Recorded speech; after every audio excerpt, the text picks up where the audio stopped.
Guys, we're in for a good show today on this beautiful Wednesday. We got myself, Bigfoot Nomius, which is technically his last name is Flynn, which Flynn, we talked about Flynn from the Tron last Friday.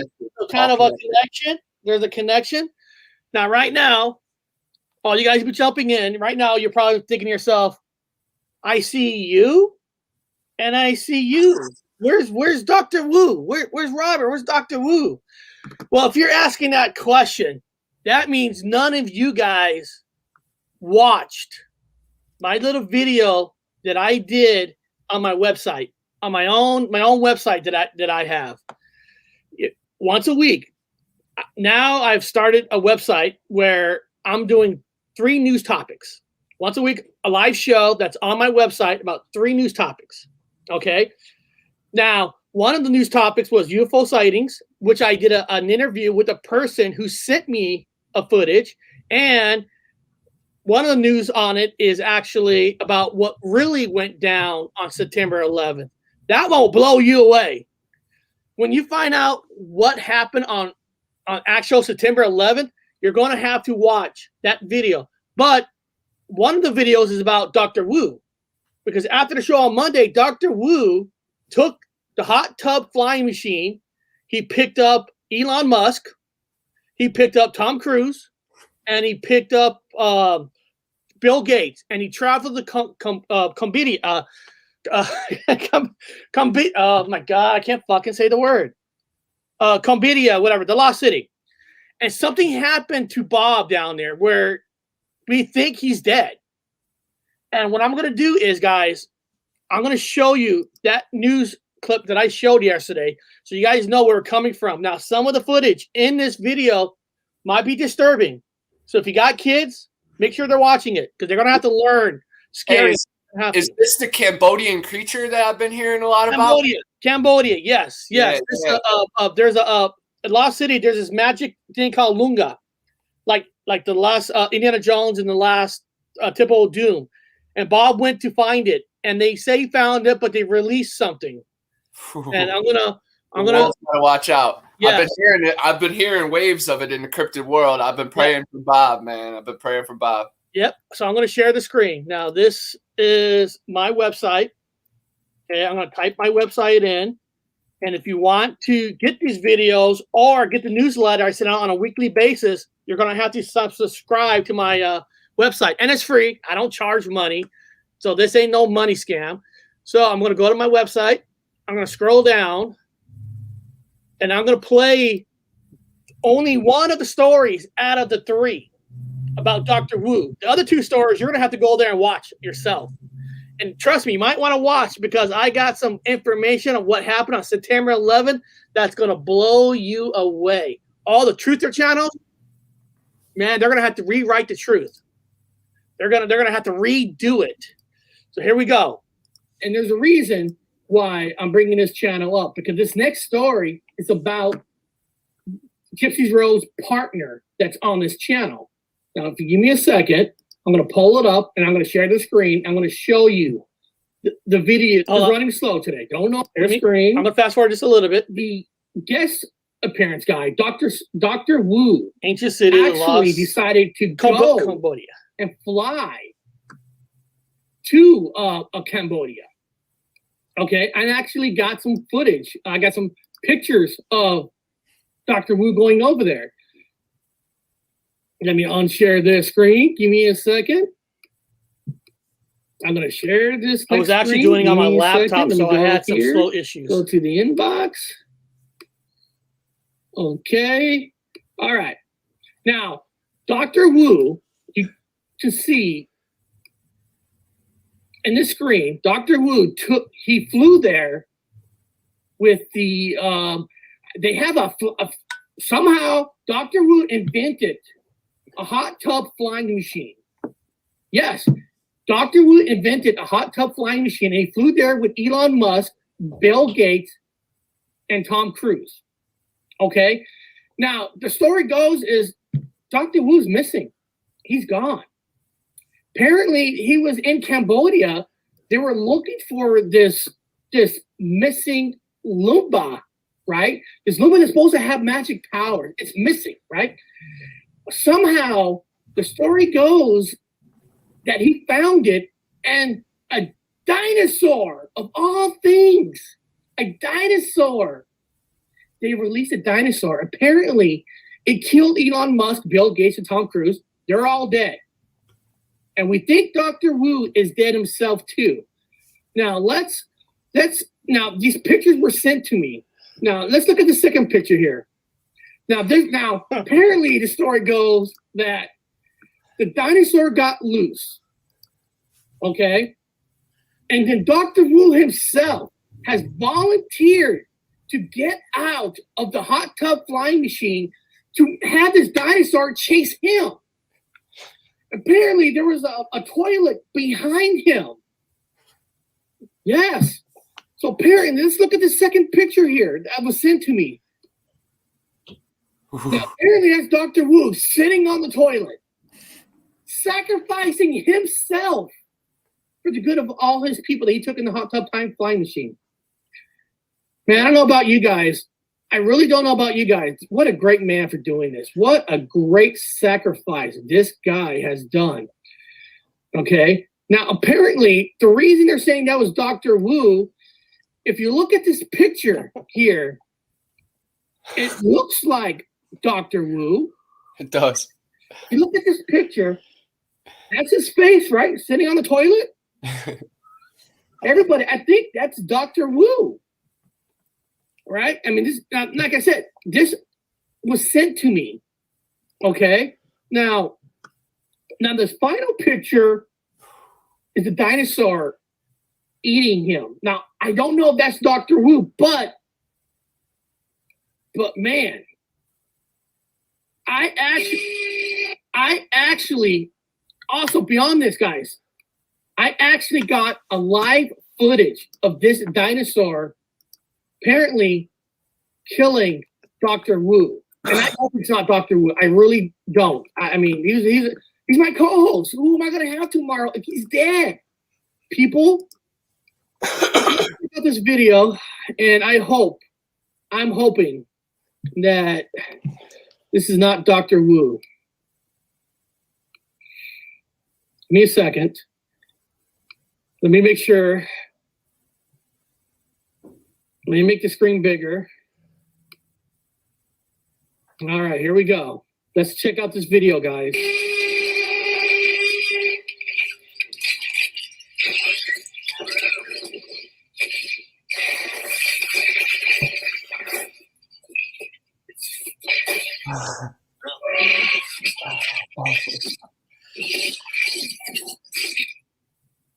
Guys, I know that video was disturbing.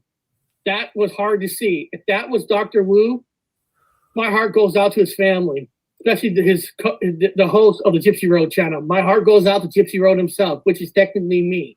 So if that was him, I'm heartbroken.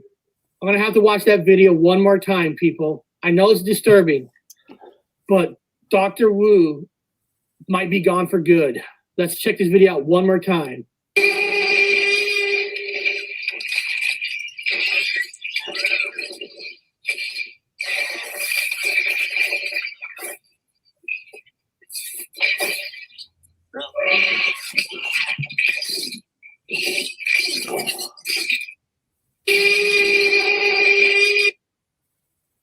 Now, guys, I understand that was disturbing to watch, but I got the guy who filmed that, who got the film, sent me the pictures, and we're going to interview him on what he thinks, what he just saw. Can this guy be Dr. Wu? Or maybe, hopefully it was somebody else, but let's bring our guests in, and we're going to talk about what he saw when that dinosaur that might have killed Dr. Wu in Cambodia. Yes. Jack, is that you again? No, it's a completely different person. Oh, okay. Maybe, okay, I'm sorry, sir. I think maybe the person behind working this never changed your name. It's like I had this guest named Jack him off, but it looks like, well, okay, beyond that name, okay, guys, this might not be the same person. Now, tell me, when you were there in Cambodia and you saw this this hot tub flying machine that flew in with Elon Musk, Tom Cruise, Tom Cruise, Bill Gates, and Dr. Wu. Tell me what you saw. What happened? Was that Dr. Wu that got eaten up by the dinosaur? Well, yes. He had himself the Montezuma revenge. So he had himself a little bit of an accident. And he had to rush to the bathroom, and where he went ahead and defecated and was eaten by a dinosaur.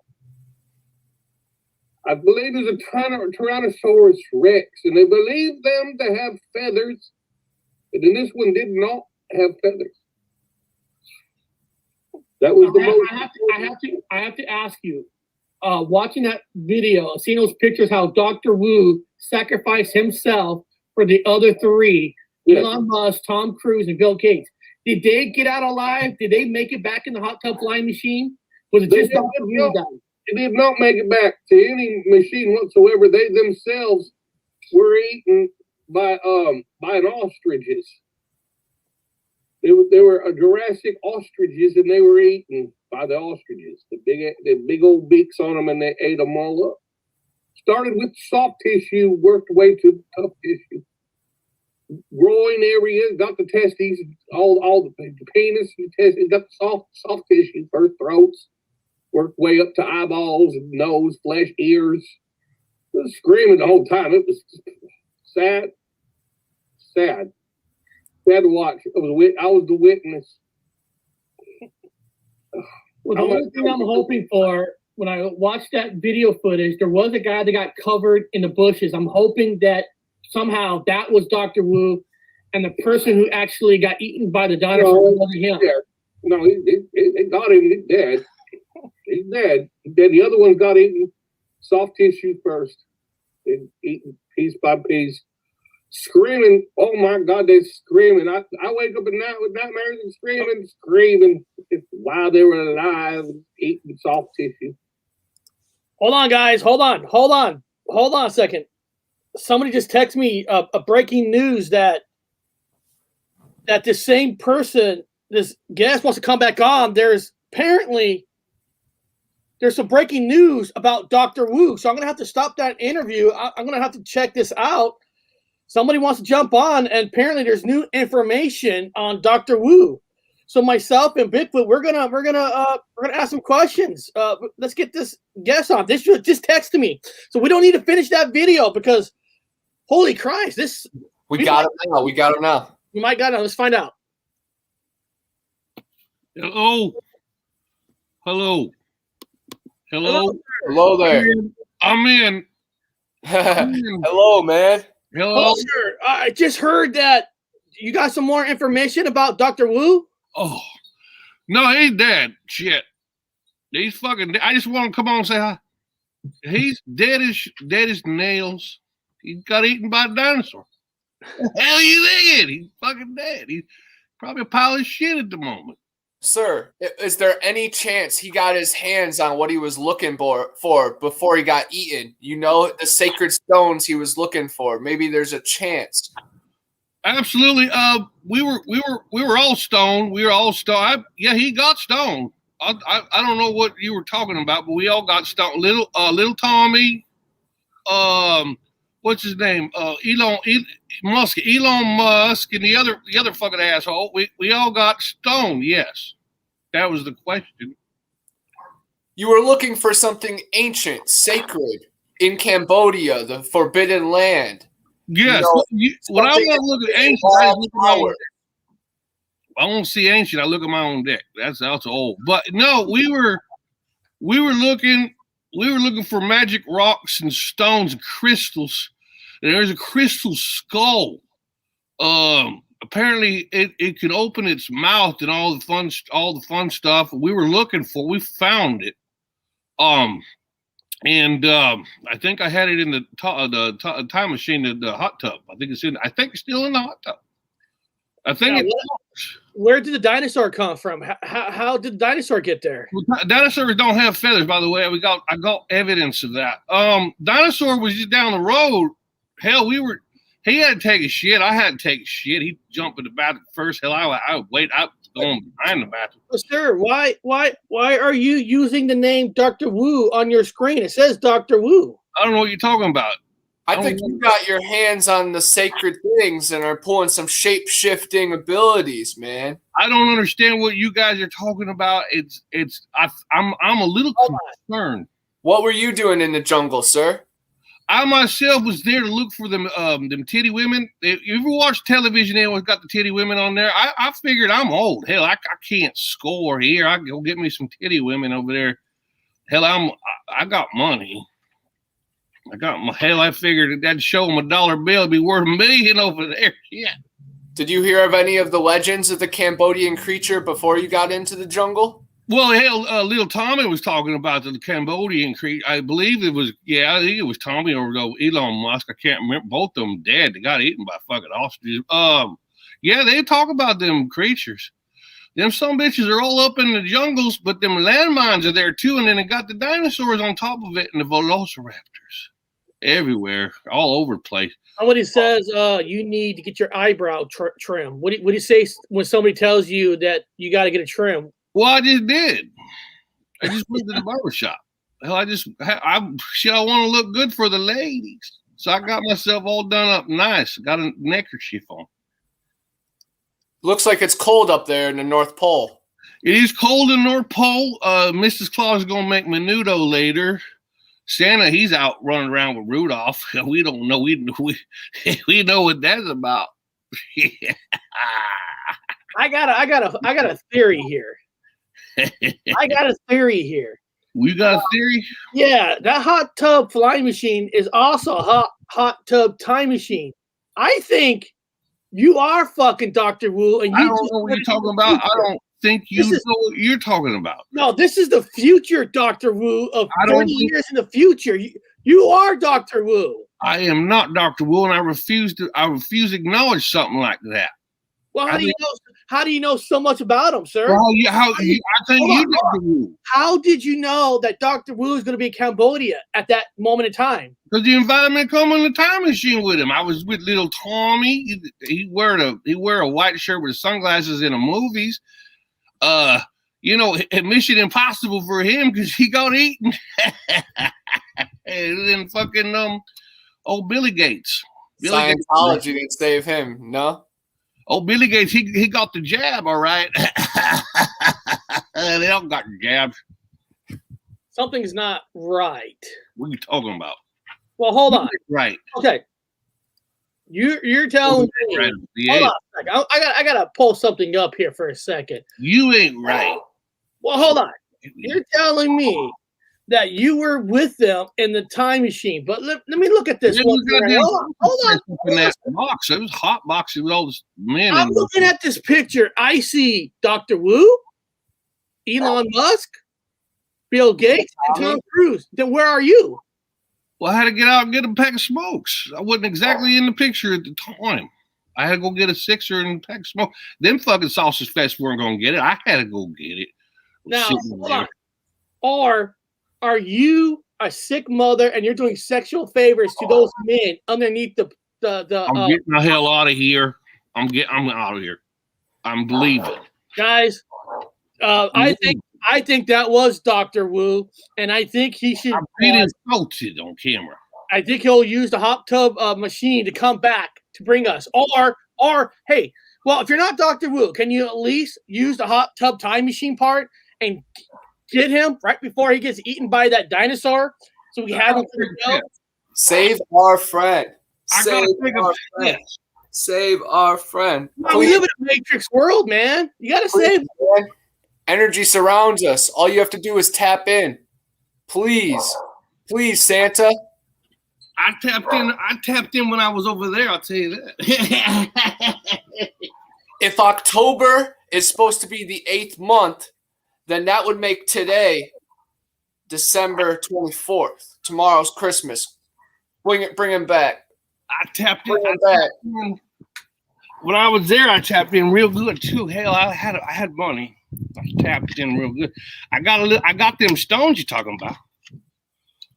Stoned it up real good. Bring those. Bring those back. We got the stones. I got stoned real good. That's what happened in there. Oh fuck. Oh shit. Dr. Wu. Oh man, Eric, I don't know what happened. I think I went back in the hot tub time machine, and now I'm back here again. I don't know who that person was. But I was I'm man out of my gonna have to agree with Tony. Now, where is this machine now? Now, did you lose the hot tub? I don't know what you're talking about. I was, yeah, we did have a hot tub. Yeah, we had a hot tub. It was a great time too. It flew. We took it. It goes through time and space. We used actually kind of a liquid form of silica, kind of the same technology they have at that temple when the big large tower and when you look down into the box. Yeah, so we were able to manipulate time and space. You could actually send photons through crystal, and it splits it into multiple different directions, which is kind of like what we live now in a big catalyst. They say crystals are alive. Even I think Tesla said crystals were alive. So it was easy technology, man. You could build a time machine. There's a question that just I saw in the chat that I think it needs to be answered. Oh, what's that? Which end of the dinosaur did you come out of, Dr. Wu? I don't know. I was not killed by any dinosaur. I was not taking a shit at the time. The time machine got him out right before he died. Yeah, it was. I actually have my own watch time machine. Anyway, yeah, I did not die. I did not. That was another person completely. I don't know.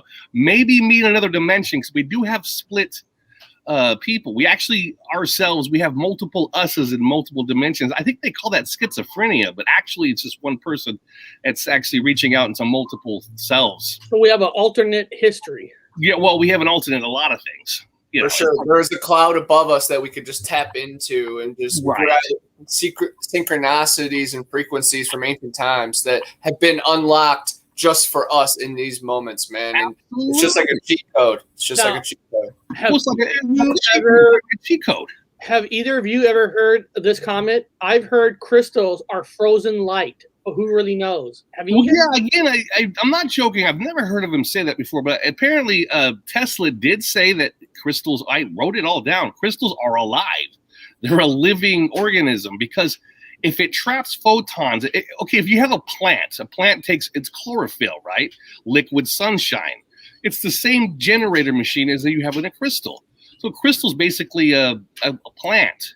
It's taking in energy and bouncing it around the multiple, because crystals have cleavage. On the inside, it has cleavage. If anybody knows about the binding properties of silica or of carbon and other things, you have multiple cleavage. Not to laugh at the ladies, but cleavage within inside of like a diamond. So if you set a beam of light inside of a diamond, you're going to have hundreds of different photons going into different directions. Hold on, Bob. Hold on. Somebody wrote. Those are the catalysts. Somebody wrote. You're living in a diamond, basically. Bob, you're going to have to answer this. Somebody wrote, come on, Bob. So you got ate by a dinosaur. He then defected you out. At least you made it out. Just admit it. I did not get eaten by a dinosaur. Well, what they're saying is you got swallowed by the dinosaur and you got shitted out. Maybe. I mean, that could be a running theory we could work with. If you guys want to run with that theory, yeah, we could work with that one. Sure, I could go along with that one. Yeah. Oh yeah. I like that. But yeah, so we basically, if we are living in if you have photons all over you, around you, we're basically living in a plasma. I mean, this is plasma. You're living in plasma. This is electrical plasma from top to bottom. The dome, or whatever you want to call this thing, it's pure plasma. Trapped in by gravitational radiation, all that fun stuff. And there's crystals in our blood, so just inside and DMT crystals that are inside something even deeper than our blood, man. We're being catalyzed in so many different directions. Yeah. Wow, it's a true prism. There's a map that surrounds us that if we connect the right things, we could see into the fourth dimension. We could see everything. Everything, yeah. Everything. We're going to get into this Matrix stuff. First, I want to say welcome, Hobbs. Welcome, Carla Webster. Welcome, Hoska-san. Welcome, Tony. We see Tomer. Welcome. Our friends, Games, Sino, Sinet. Welcome. And Roman Kanopka. Welcome. If I said that wrong, you get to slap me for free. Sharkticon Na. Parag outside. Seahawks.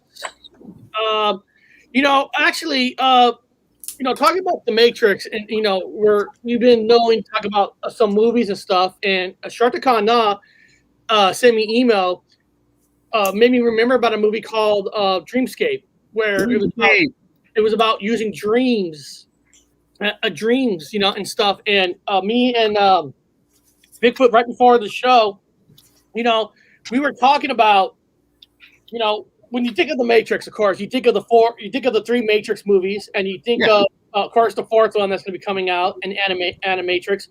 But there's so many movies that actually had like clues of artificial intelligence and a Matrix kind of a world, like and cartoons. Enough clues where, of course, the Kowalski brothers, were able to make this movie. But if you go like all the way back, I mean, we're not going to go back to the 50s and 60s where a lot of people don't even remember those. But you and I, Bob, we started like in the 70s when you had shows like Battlestar Galactica. Oh yeah, about man creating machine, and then the machine learned to be safe is destroy man. That's the only way. The Cylons, man, the Cylons, yeah. Cylons. Yeah. And then, you look at Buck Rogers, where the doctor was actually an AI. Yeah, Dr.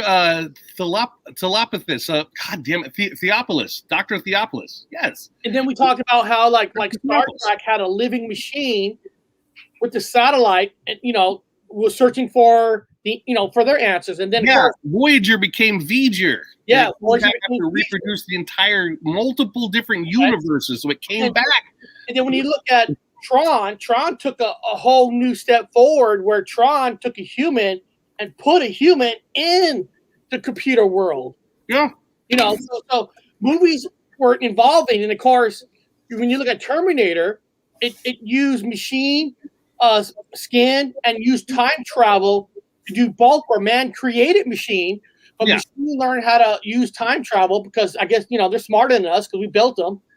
And then, moving forward all the way to a Matrix, like what other movies I'm not thinking of Bigfoot that tributes to Matrix? You got his list. I made a list. Yeah, I made a list last night. Oh, I didn't sleep last night. I had a date with Lucy and went deep into research and been on an adventure. But Dark City was another one. A guy woke up and he was wanted for murder. And what's very cool is they actually used some of the sets from Dark City in the Matrix. So it's like the same movie, all connected. And we were talking before that the Matrix just connects everything. It's the other side. It's that energy, maybe that program that is inside of us. We have a soul that makes us us. But is there something, a code inside of that maybe interrupted our natural way? So are we trying to break free? Are we asleep in the machine? I think possibly. But here's a couple other ones. Inception. Well, if you look at the pictures real quick, if you look at the Dark City pictures, this kind of reminds you a lot of what they use in Matrix, the suits, the style. That would be the jinn or the demons or the people in the omnipresent world that's fucking with you. Yes. Yep. The Watchers, the ones who always. Yep, they've assigned all these little ones like the jinn, the ghost, just demonic energies, dark forces, even just our bad bosses, and just people that done us wrong. It's all been assigned. It's all been coded. Can we break free from the code? Can we talk to the architect and maybe get some insight so we can just, get unplug? Have you ever played the guitar, the acoustic? Some people are stuck on the electric, man. What happens when they take the power out? Right. I saw you guys were talking about cryptocurrency. I think it's really cool, but I think it's also a very big trap. People are putting everything into a little phone app. I know it's more than a phone app, but they could just turn off at one point. We saw it, man. Right. You got to be careful. We saw it in Texas. Yes, we did. They're messing with the weather now. They're killing people in their own house. They made us stay in our houses, and now they're killing us in our own houses. People need to be prepared. Get blankets, food, water, stuff for loved ones, stuff for pets. You need to get seeds, man. You need to get more than just plants. You need mindset. We need to make friends. We need to make allies because this time is now. You see Dark City? It's coming. It's coming. The Matrix is coming alive. Movies are released at the exact same time in the right time. It's all right on path. Let me ask you this. When you said something important. Making friends. Is it different in a way you think that meeting friends like in person than like I consider you a friend. Now we never met in person. We met through technology. I mean, in front of us, I was able to meet you. Would that be the same almost meeting friends, or are you talking more like we got to get out there again to start making friends? Because if we lose this, yes, I lose you, but if I met a friend out in the real world here, I won't lose them. Right. I use it. I mean it in definitely both ways, in so many avenues. Because yes, you and I, this is powerful. But if they did turn the power off, you and I may never actually physically reach again. But our moments that we shared together may prepare us, you know. But the world is such a crazy place, and everything is connected. And the anklet theory, man, there's a red string around our ankles, and it's already been tied, and it turns golden when it's meant to be. And ours have already been woven. So yeah, maybe down the line we would, you know, run into each other.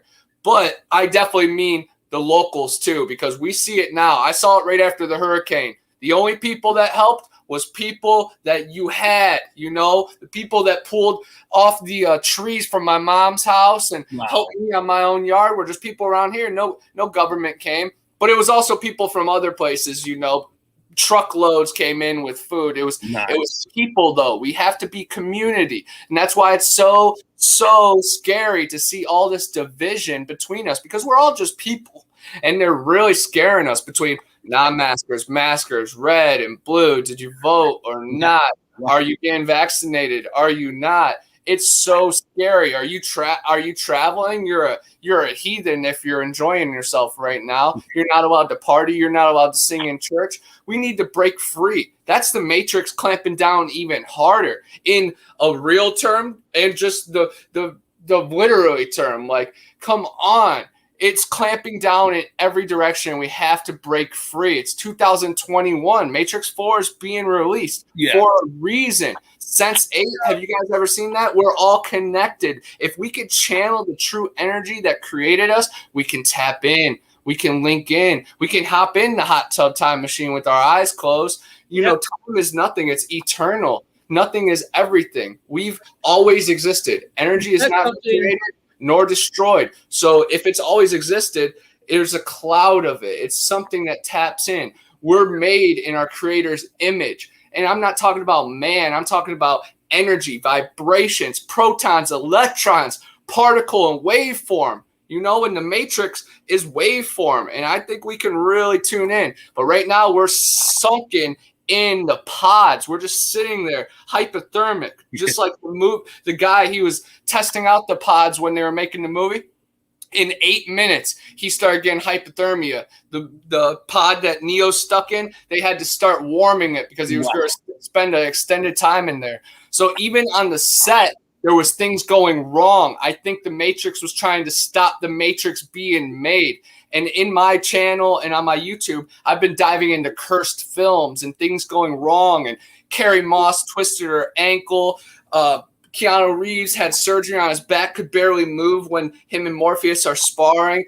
Hugo Weaving had a really bad injury during it. The Matrix was trying to shut down the Matrix. The Exorcist, the Poltergeist. Yeah. Cinema is an avenue of reality, man. It all exists. Everything on the screen exists somewhere in something. The human mind doesn't have the ability to make something up. It only has the ability to pull from.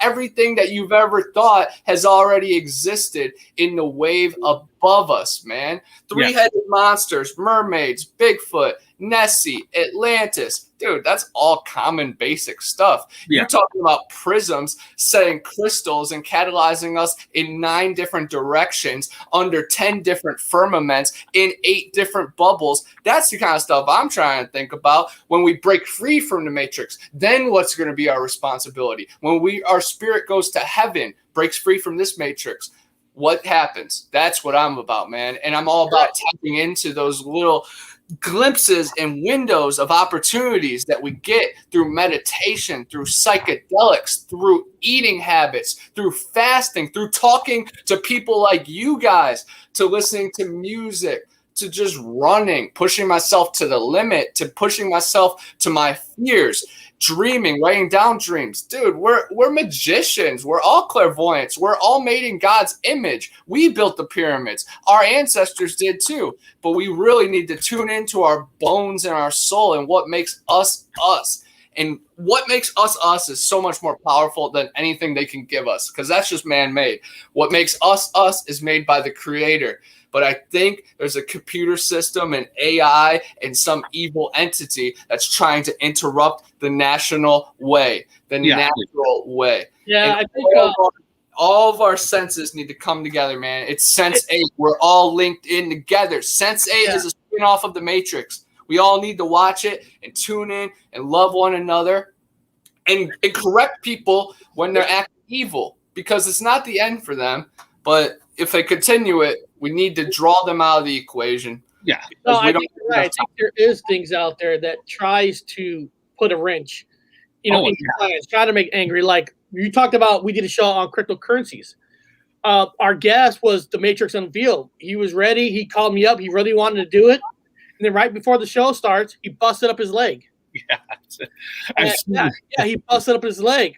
But, maybe the Matrix was trying to slow something down, or maybe the Matrix saying, okay, you lost your A guy who knows everything about it, but now it's up to you guys and the chat to come up with information on the cryptocurrencies. I'm just saying, I'm not saying spiritual stuff, but maybe sometimes things do happen for a reason. And instead of letting it beat you down, get pissed off or sad or whatever, like Matrix Unveiled comes on our channel, Tanja, he will tell you that you got to have good energy. If you have good energy, good things are going to happen. If you have bad energy, then you're probably going to have karma shit that happens to you. Bob, what do you think of everything you're hearing? Oh, it's just karma, man. It's based down to karma. I mean, you're set with an invisible set of rules. People just forgot about them. But some people started to remember them. There is in your DNA a set of rules you got to follow. Everyone's like, I don't believe in rules. I believe in freedom and doing whatever. Well, no, there is a set of rules. There is karma, man. I've found it to be true. I've tested. I'm a fucking scientist, and I don't believe in shit. I'm born fucking atheist. All of a sudden, now I'm testing everything and finding out there is something. There is something manipulating. There is something positive. And I have gave up everything, my house. I walked away from everything I've owned pretty much, and then emptied my basket, and then filled my basket, which is helping other people. And as I empty it, it seems like karma puts good things into the basket to replace what I've given away. I'm still surviving fine. I'm not having hardships. I've not been to places where it snowed in and got nasty. Everywhere I go, it gets sunny. Eric, as soon as I got here, it got sunny. As soon as I left England, it got cold. Everything just seems to be positive. You stay positive. You're giving out. And we did have that snowstorm. Yeah, but that was different. That was like fun. I know. It wasn't really it wasn't nasty. It wasn't cold. Nothing iced over. The dog was playing. It was fun. It was like a gift. I'm not feeling anything bad yet. I mean, everyone's talking about the bad. Well, if you're giving up something, then you're receiving good. If you got a big thing, a basket of apples and you're giving them all away that you will own them, and then all of a sudden it's empty, and then karma puts apples back in as a gift. Well, somebody wrote, Bob doesn't believe in shit after being defecated by a dinosaur? I know, right? I did not, but I did. So far, everything has been exciting. I've been all over Europe. I've been dying to do it. I've had no issues, man. Other than money, right? But I make it with just the minimal amount, and I'm happy each way. I'm learning every time. I'm not fucking dying in a corner with a fucking tent over my head. Everything is, and I'm helping people get off narcotics is my number one thing, and I'm receiving back good things in the process. But I want to ask a Bigfoot Flynn, that because you work in a comic book store, right? Yes, sir. Usually on a comic book store level, the age is usually teenagers, young adults, mostly, right? I mean, I know there's all ages, but you see probably a lot of younger people. Yeah, of course. When you see these people, what are they saying? I'm I'm in my 40s. You know, I talk to people, a lot of people on my channel. I don't know their age, but I'm sure I get a lot of 35 and over. And you probably talk to a lot of people that are 35 and under. What are they how are they looking at the world right now? What you seen? They are definitely upset with how things are going. They can clearly see that the system has failed. This is the most educated generation, and then most of them are still living at home and in debt. So we played by the rules, and we're still failed by the system. So people have no choice but to be upset because they're in debt and they're working crazy hours. And then a lot of mentally unwell people come into my store, you know, just because video games are an escape and they don't have anybody to talk to, and the system has kicked them to the side as well. And I have a lot of friends that work at the institutions around here as well, and I've heard good stories, I've heard horror stories just from both sides of the spectrum. It's very unsettling, and there's such a division right now because good people are just so confused because their parents are screaming one thing and their reality is showing another thing, and they're just torn. So yeah, it's really sad, and I just try to be an open ear, and I try to open them to more sides because,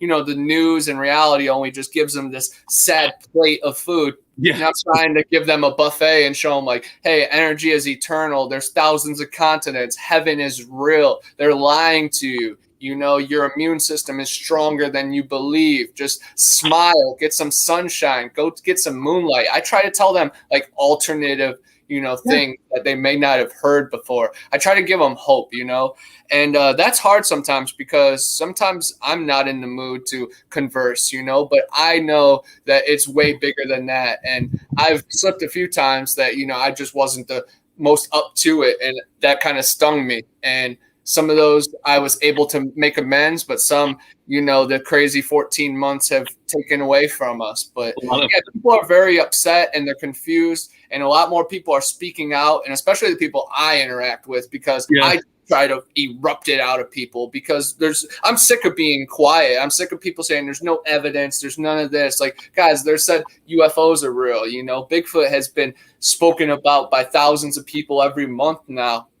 Like the lid has been popped. Like, we could stop with that silly narrative that we're the only ones here, and, you know, the Big Bang. The Big Bang doesn't add up. That's why people lead to the Matrix, the simulation, because clearly there's AI, there's self-driving cars, and of course the new generation is obsessed with technology, like virtual reality and everything. They're out of touch, of course, but I try to get them back in touch. But in ways, you know, technology is a savior and links us to different energies we could, but in ways, have they infiltrated it already? Right. I think they have. Well, you know what's funny? Let me interrupt you. I'm just going to put this out there now, guys. There are no like bars like the way they used to be, because everybody's stuck in the house with electronics and all this. Technically, old Bigfoot Anonymous here is the new version of a bartender. You're like the new bartender, dude. People come to you for a fix. Like, for sure. You're like wiping the counter. What you want, man? What do you want? You want Game Boy? You know, you got all these. It's a speakeasy. And I interview people, you know, on my channel, and you guys have seen it. I bring people's voice because most family legends just die when the family tree grows old. You know, I'm trying to leave a mark, and I'm not trying to scare people. I'm just trying to analyze. I'm just trying to leave some data. And I actually got in trouble a couple days ago at work the other day because this guy. He's been coming in for a long time. He was animal control, and then he moved to Maine, and didn't work out. He moved back to Florida, and then he didn't get animal control, and he found out he was dying. And he's been coming in, and he spends like an hour in the store, and that's cool as long as, you know, we're having good convo.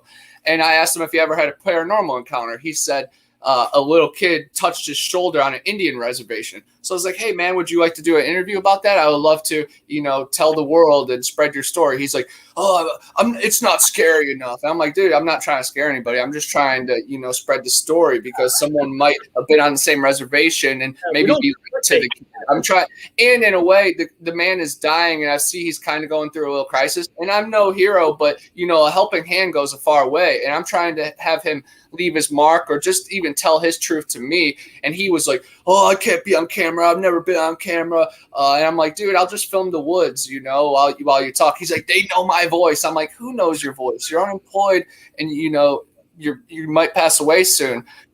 We need to get our voice out there. And he's such a good guy that I want his mark to be out there and his voice to be out there. Yeah, they know your voice. They know your voice for the truth. That's what I'm trying to get him at. And then he wasn't budging. And then like 20 minutes later, he saw my Finding Bigfoot. He's like, "I could tell you about this." And he didn't want to film it again. And it was a Bigfoot story. So I definitely wanted it. I just wanted to tell people. And I'm respectful about it. But I once he started making an excuse like they know my voice, I didn't really care about the interview. I was just trying to get him to answer for that. Who knows your voice, dude? And I'm big on the truth is out. Let's just run with the truth. We need to stop hiding and bullying victims. People who have UFO encounters and Bigfoot encounters are victims. They're not liars. They're not money seekers. We need to listen to them and be compassionate. There's women and young, vulnerable people that have to go to therapy because of their encounters, and then they're being turned away. Dude, we need to stick with these people. But he ended up, he told my boss he was made uncomfortable. And it's like so sad that, and that could like interfere with me losing my job during the pandemic, or me not being able to sell my books at the job. It's like, dude, come on, man, be bigger than that. I was trying to help you. So sometimes the helping hand gets bit, and it's crazy. So, I have great conversations with teenagers that are just looking for something to talk about fantasy, like they're talking about Shadow of Colossus, and I tell them that Bigfoot's real, so we can meet halfway, so when they're playing a video game, they're thinking, wow, there's some actual ties to reality. Mr. Wu got eaten by a dinosaur. I'm not big on dinosaurs. I'm big on dragons. I think that was a dragon, and I'm going to investigate. Love dragons. Cambodia is full of creatures and unknown. They're protecting the sacred stones. Somebody in the chat was like, "Dude, is that blood in that spoon in that picture? Is that and what is that the rose on the other side?" And I go, "Yeah, that spoon is blood. Yeah, the original thumbnail is basically a Disney. So Tony, I had to spice it up. That's why I put Book of the Dead in there. I put the Book of the Dead from Evil Dead, and I put a rose, and I took the spoon and I added some blood to the spoon. It represents heroin abuse. It's not heroin. It's not heroin, but it is just blood. I needed to spice it up, just to spice it up. Now, actually, yesterday, Tony and I were both in another chat. We were in a channel, Scared Performance last night. No. Yeah, we were watching Scared Performance, and he's from Texas. Yeah. And they were talking about how a lot of people had no power, for many days, and they were cold. And they're talking about a lot of the complaints were that during the cold, trying to get warm, they're complaining more about not getting internet. And it's kind of weird. It's like everything you're talking about. Like people are losing their sense of how to survive. Yeah. And technology is great because we all get to talk to each other. But if you rely on technology so much, when it's cold, you got to survive. We'll die in our own homes if they just turn the power off. And if we're basing it on Instagram followers and Twitter friends, they can't save us in real life than, alternative routes. Like, say I'm stranded on the road. I know, some good people will cash at me $4.50 to get me to the next thing. So it's like, the funny thing is, Bigfoot, this has always been gone, even before the internet, because I've worked in a cable business for over 15 years. I was an installer. I was a supervisor. I was a manager. And this always happens. Power goes out, right? Power goes out. And in the first place that these people call on their cell phones was us, the cable company. Say, hey, I can't watch my TV show. The cable's out. And we're like, well, sir, ma'am, it shows here that you have an outage in your area. Well, yeah, can we get that fixed? And it's like, man, we're the cable company. We're not the power company. Yeah. It's like, instead of calling the direct company to fix the issue, you're calling companies to get your social media at that time, TV, or radio. Radio only lasts for so long with batteries, but it's just funny that now it's kind of changed where instead of TV, it's been replaced by internet. Yeah. It's the same. The more things change, the more they stay the same. I mean, it's really true. It's like, damn, what would this world do if the power actually really go out and there is no more internet or nothing? The TV show, Bob and I talked about this before. The TV show, The Walking Dead, is really a basic true story of what man would do if you had no power and you had like no governments, you had nothing, no control. People will try to take over, and the zombies are just used as a backdrop. They weren't the evil ones. They want to eat the brains. It was people themselves that want to all control and rule the world, basically. Dude, I saw it after Hurricane Michael. I didn't have power here for 26 days. No, people bought generators, and generators run on gas. The only place you can store gas is outside. You can't protect outside all the time. So people were robbing and looting. So then people were shooting each other, and it was horrible, man. But I understand being a little bit like attached to technology because my mom had a generator down the road. So I would have her charge my laptop for 2 hours, so I'd get 2 hours. Well, I don't know how long charge it, but so I'd have 2 hours of battery, and I'd either write or I'd watch movies, one movie. And if you have no power all day long and you could watch one movie, that was such a treat, But I hated being dependent on it. But in a way, I was thrown to the wolves as well, taking cold showers. Yeah, there was no warm water. It was tragic. Right. Like 70. During this closed down, I mean, if it wasn't for television, I'd probably go more stir crazy if I was able to do nothing. So Bob, one of the things he did when he got back from the UK here, he was catching up on a lot of movies, that stuff. Because what else can you do, right? Yeah, I was getting caught up in all. Well, I'm looking for truth drops in the movies, especially for the show. Again, the way I talk, people ask me, what do you think about technology, man? Because you're always talking about running around and doing shit without it. I don't even carry a phone. I don't like the phone on me. So I have no problem with it because you got to use the weapons that the enemy left behind. That's the way you approach war. This is a tool that the enemy has given us. The enemy, whatever you want to call it, the person behind the curtain, who cares? This is a tool. If you use it as a tool, as an instrument of help, and then it's good thing. If you're sitting there and abusing it and just fucking becoming a sloth and not really even using the brain anymore, then it becomes a problem. It's like heroin. You're an addict. But if you use it as a tool, it's a damn good tool to get out to the masses, to have conversations. You can have fucking conferences. You can talk to a lot of people. Then take a step back, throttle a little bit, take a walk, enjoy fucking nature, enjoy that thing they call the sun, enjoy the moon, like you said. And I always go out and see what the moon looks like every night. I got to go out. I write it down. I want to know where it's at, where it's located, at what clock is it at? What is it almost full moon? Because I know the full moon's coming up, and before the full moon comes up, a lot of weird shit happens in the ether. In I've noticed approaching the full moon within the matrix, weird shit happens. Electronics, everything. But I'm documenting it with a piece of paper and a pen. People learn how to write. I ask kids nowadays, I said, can you write me a sentence in cursive? He look at me funny. I said, can you write? There you go. He writes books. Exactly. Yeah. And all it did was started scribbles in the notebook. Like everybody thinks there's such a division between scribbles like we're doing, and then getting it out to the masses publicly, like formally too. No, there's not that much division. You don't have to jump through all these hoops and meet editors. Like, dude, just do the work. Like, everybody just needs to investigate for themselves and stop relying on some other third party to report to us. Like, go outside, analyze your own data. I love it, man. I was outside on a Lucy trip last night talking to the moon and the stars. It was beautiful. And my neighbor said, well, it doesn't look any different. And I said, yeah, it doesn't really look different, but it's how it feels. You know, you can feel what's under the firmament and what's outside of it, the water. We're made up of water, man. And once you realize all water is all one and it always finds its level, Come on, man. Just hang out on the horizon. Triple H, baby. Triple H. Keep it positive, keep it positive, keep it positive. I have noticed, and what we were talking about earlier, that guy you came into your shop, there are, and I've felt it, man, there are things in this, I call it I don't like using it, but I have to say, video game.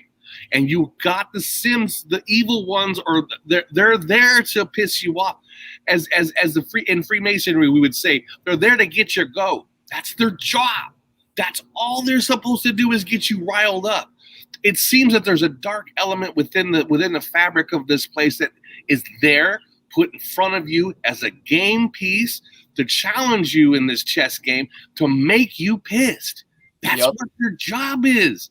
And if you stop for a minute and then learn to recognize it, like you would see a movie. Oh, I get in my car and I'm driving and I'm like, I can think 4 or 5 steps ahead, like a chess game. This person's going to come around here. I can see him screaming at that lady. I guarantee you this person's going to approach me in about 2 minutes, is going to try to get my goat. I guarantee him. Sure enough, I get out of my car. The way the set of circumstances work, the synchronicities are already fucking full blown. I've already predicted it. This person comes around and, hey, you got change? I'm like, here we go. Now, how am I going to handle this? Am I going to ignore this person? Yeah, I just mostly ignore them. I know it's there to get my goat. That's the way this place is designed at this moment. So like you said, you're out there trying to get the G and feel good. There is always something trying to take it away. It's the job of this dark side. It's supposed to get in your way, but once you learn to recognize it and expect it in advance, you could walk away from it. You could change the game. That's the whole key. That's the whole secret, is to know it's coming. You recognize that guy. Go down your body. You tried. He's not going to play games with you, and he's getting you riled up. At the same time, you're like, oh, I would have throttled. Now you know to throttle back. Right. You learn from this game piece now. Now you know how to maneuver this way. Yeah. He tried challenging me too. After the first time, he said, "Oh, you'll ask me again. You'll ask me again." And dude, I've already interviewed 15 people in the same place without any confrontation. Yes. Why would I seek that out? You know. And then I saw him in between him telling on me, and I just didn't treat him like a beautiful customer. You know. So he hated that. He hated being treated average. So then he tattled on me, and I haven't seen him again since. Because it's fairly fresh, but even talking about it now and talking about it last night, it's like, you know, I have to approach it very slow, and I can't erupt because this is a test, and it's silly. It's nothing. So I just have to step over. Now you know it's there. Now you know that's what it was supposed to do. That's what it wasn't even his fault. He don't even know it. He's being used as a pawn. He's a pawn for something darker.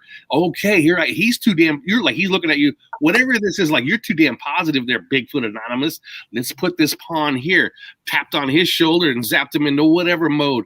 Just to piss you off, man. And then Mr. Smith. It's a bunch of Mr. Smiths, man.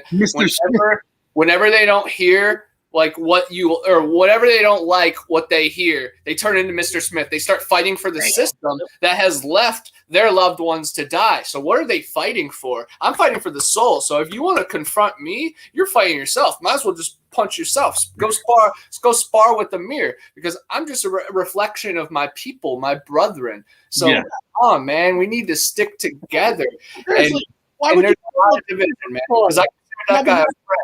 And now he's attacking me in my vulnerable times. It's not right. Yeah. Lucky for you. My son, before the pandemic, my son was going to a comic book store right here in our town, Des Moines, and they were playing Dungeons and Dragons every single Wednesday. Because of what happened, the whole comic book store got shut down. They couldn't survive. So that's good to hear that your comic book store is got enough people to stay afloat. For sure. Governor DeSantis, is very strong about staying open and keeping everything open and freedom. And, some people think he's so evil, but all of us are very happy to be working and earning money because I know for a fact I'd still be waiting on my paperwork and rent would have closed in and we all would have closed down. I would have lost the job that I love, and my boss would have lost something that he started that he didn't lead to fail. It was just reality, man. I'm really sad. I used to work for Family Video, the video rental place, and they survived Netflix. They survived Redbox, but the pandemic screwed them over. And you would think all you do is watch movies during the pandemic, so wouldn't they be flourishing? No, because they scared people to even go touch stuff. Come on, man. We need to break free. We're scared of our own people. We're scared to have holiday with our family. We're 2 years away from this is going to be the way we spend time with each other. Just virtual. Stay rich, and the poor gets to lose their jobs. Yep. Yeah, I'm a museum guy. Because the rich companies, no offense against Amazon, I know we order a lot of stuff from Amazon, but they get to survive. And all the companies that we social media with, like comic books and stuff, that's our only place of conversations with people that think the way we think. And you can't talk to these people. Mm-hmm. Yeah. Shut down, but the rich communities, they still get to have everything. Look at old Cruz. That's why a lot of governors and stuff are getting in trouble and getting busted because they travel, they go to parties, not wearing this, and us poor people have to. And then because of that, our companies are closing down. Like you said, the lots of video stores are closing down, but everybody else gets to have their high tea, high whiskey, and we're trying to balance our checkbooks to survive a week. Well, it happened in London. That's what happened in London. Here has a notebook on how am I going to survive until my next payday to tomorrow. I only have this much. Yeah. That's pretty sad. We have to live like that. That's how I live. I write down. I do all my finances in here. Every dollar counts now, man. Every penny counts. Yeah. So when people cry a tear for their Trumpy guy, I'm like, I'm not crying a fucking tear for that Trump guy. He's a billionaire. They can go this asshole, have everything he needs and do whatever he wants, and we suffer with him. We suffer on the golf course, man. So right. People cry. Just go travel. Just visit a new city all the time. You'll be all right. Yeah, he doesn't represent us people at all. We're suffering down here, and people don't have jobs. People don't have enough money for gas. That is skyrocketing. We're in some really tough times that we're gonna have to start growing our own stuff. But even they stopped selling seeds, man. They're locking down. We really have to get in tune with our ancient selves to even have a chance. Yeah. Because the grasp are just, and the Grim Reaper is peeking through. It's scary. It's super scary. And watching good people bend over. And I think more than ever, when people come to my store, I have to have those conversations because who knows where they're at, man. It's very sad. Suicide rates are skyrocketing. Like Australian athletes are passing away by enormous numbers. It's really sad. And David Paulides, his son just passed away. Rest in peace, Ben Paulides, man. I was lucky enough to watch his videos of him talking about Krishna and actually commented on one, and he liked one back. So it was cool to have that connection. But, yeah, rest in peace, Ben. He recently passed away, and he was having mental health problems with all the reality, and he wasn't able to go to his church and meet the people that he needed to talk to. And everybody just feels so isolated, and it's so detrimental, man. And that is more dangerous than any virus or anything. That's the dark forces, the Nephilim, the Watchers, them just putting out their dark blood, man. I really feel like I'm in the Matrix. Or the I gotta read this. Fact. This is Scraper Performance. That's the show I was saying I was on last night. Not on, but I was watching it. Fact. Robert is not allowed in the house. He lived outside like a meth head and is actually broadcasting from his living room. Yeah, actually, I'm in isolation for 14 days. There you go. Now he's got it free. He can say whatever he wants. I used to rip apart his show all the time. I used to go in his sidebar and really give him a hard time. Well, you know what? Free access to whatever he wants to say. He says something that's kind of true in a way. What's that? People who troll channels, right? Yeah. Cause a headache. Yeah. He tells you. He tells you. Oh, he is funny. I'm gonna troll that channel. So it's like He says, "I'm gonna go to Gypsy Row. I'm gonna troll their channel tomorrow," and he does. So Well, yeah, he's just ripped jokes. It's different when you're saying you're gonna troll than you're actually trolling, and I respect that. No, some of them are funny. Some are actually funny. Not all of them, but some are funny. Did you guys happen to see my video after we did the show a couple weeks after? I went to see the Georgia Guidestones, the 19-foot tall stone monuments that say the 10 Commandments of the New World. You went to that? No, I did not. Yeah, you should put it up on my YouTube or my Instagram. But yeah, I actually had a close encounter, I guess, with the virus. Some guy at my work had it, and then they told me I couldn't work and I had to isolate. And then my boss passed the test. So then I just went up on a vacation. So I went to the Georgia Guidestones. The next available test was like on Monday, so I had a few days off. So I was like, man, I might as well see something before they scrape my brain and maybe lock me down forever. It's very sad that internment camps and these concentration camps are making a rerun. I encourage people to get out. Like I said, the museums, I left the museum and then they shut down just like not even like a half a year later because of this freaking pandemic. And I laugh at people because I've been going all over Europe, and I tell people, if you're in that situation, man, just get your shit up and go out and see everything. Bottom right hand corner.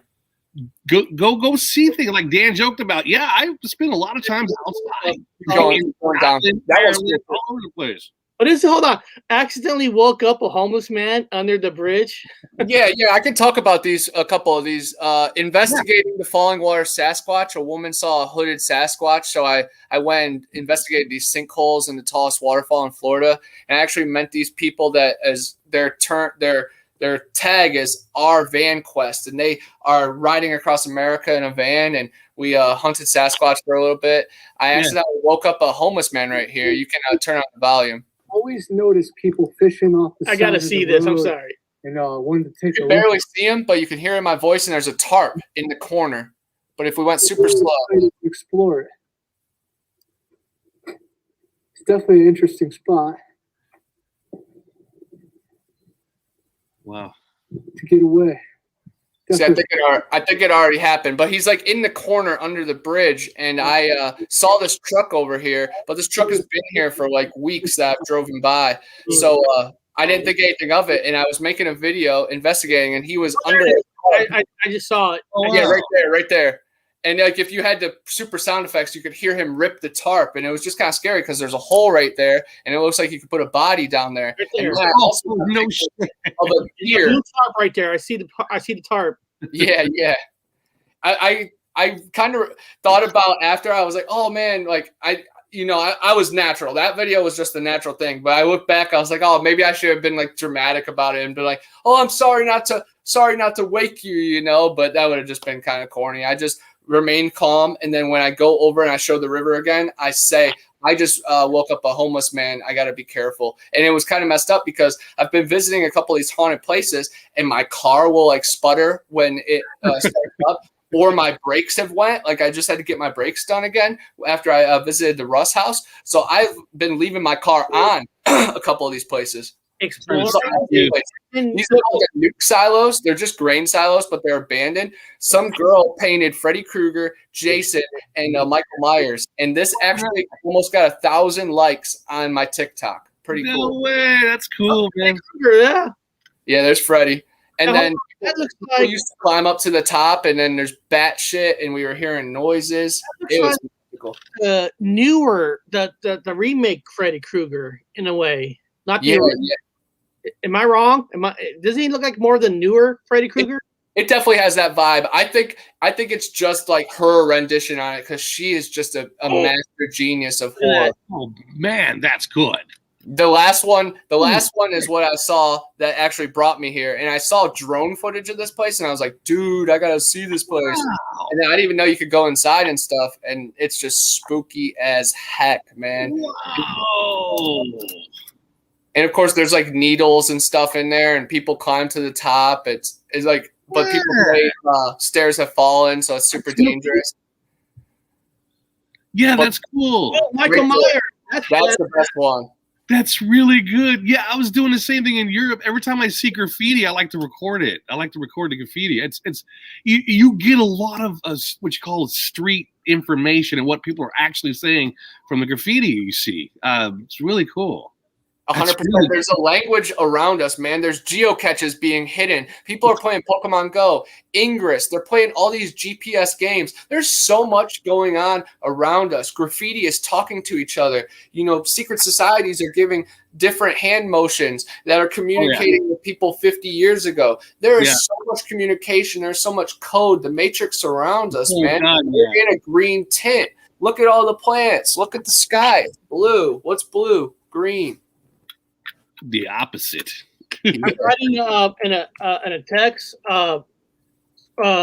Scarborough Performance. We're doing a show this Friday about dreams of Freddy Krueger, about how people could die in your dreams. So Scarborough Performance, I went on your show yesterday and said, hey, I want you on my show this Friday, so I expect you to be ready. I'm going to send you the link to join us. And I expect you to be on our show this Friday. Scarborough Performance. You and Fizzy Pop. We need you and Fizzy Pop on our show. If you can't be on it, I'm going to be hurt. You don't want me to be hurt. So I'm calling you out, buddy. You need to be on. Now, what state do you live in again? I live in Florida, and I'm right by Alabama and Georgia, and then I go to South Carolina. What is this here?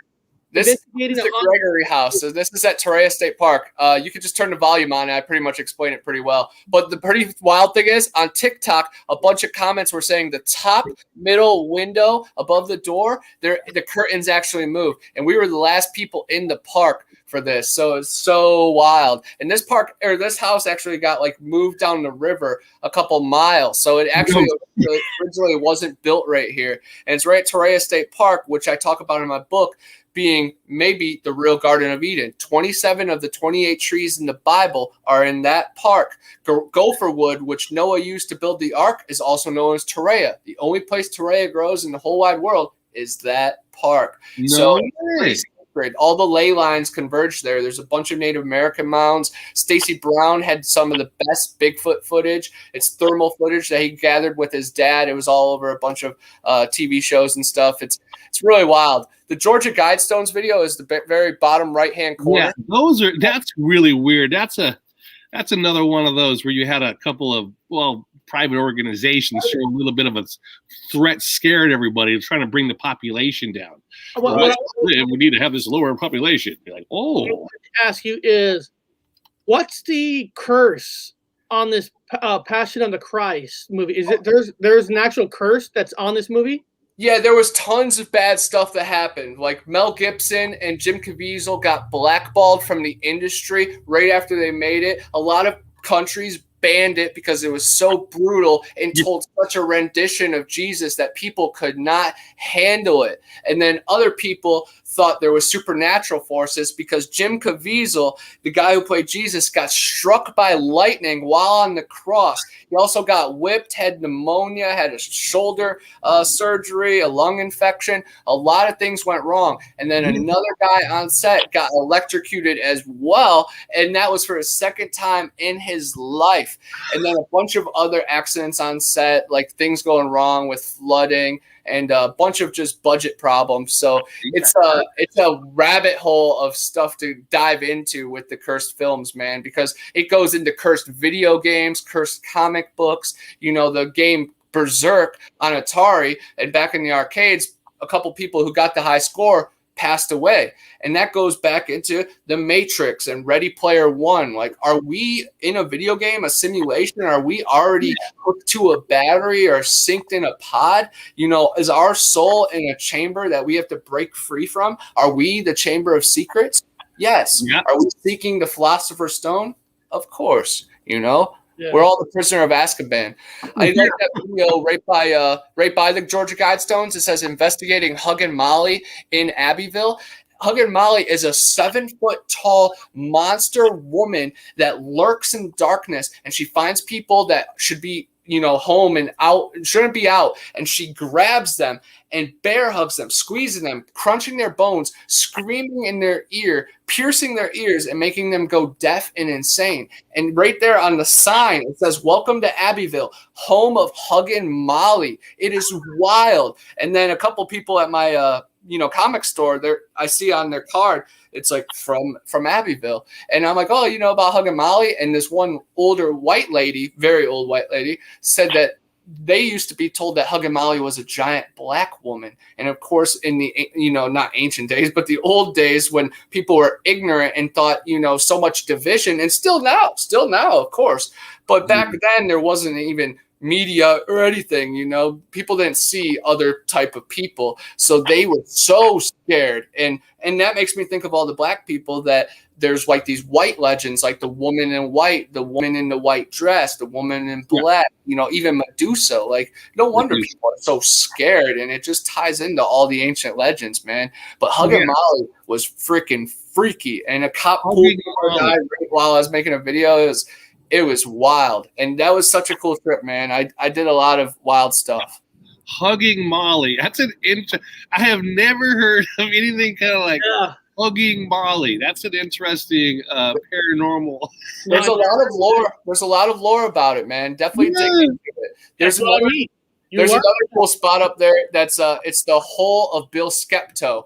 Bill was falsely accused of something, and he was ordered to be hanged. Well, he was so tall that he stood on the ground when they were trying to hang him. Like, they couldn't kill him. So they had the noose around his neck, and they kept digging. They dug a hole under his foot. And then after a while, then he started to strangle.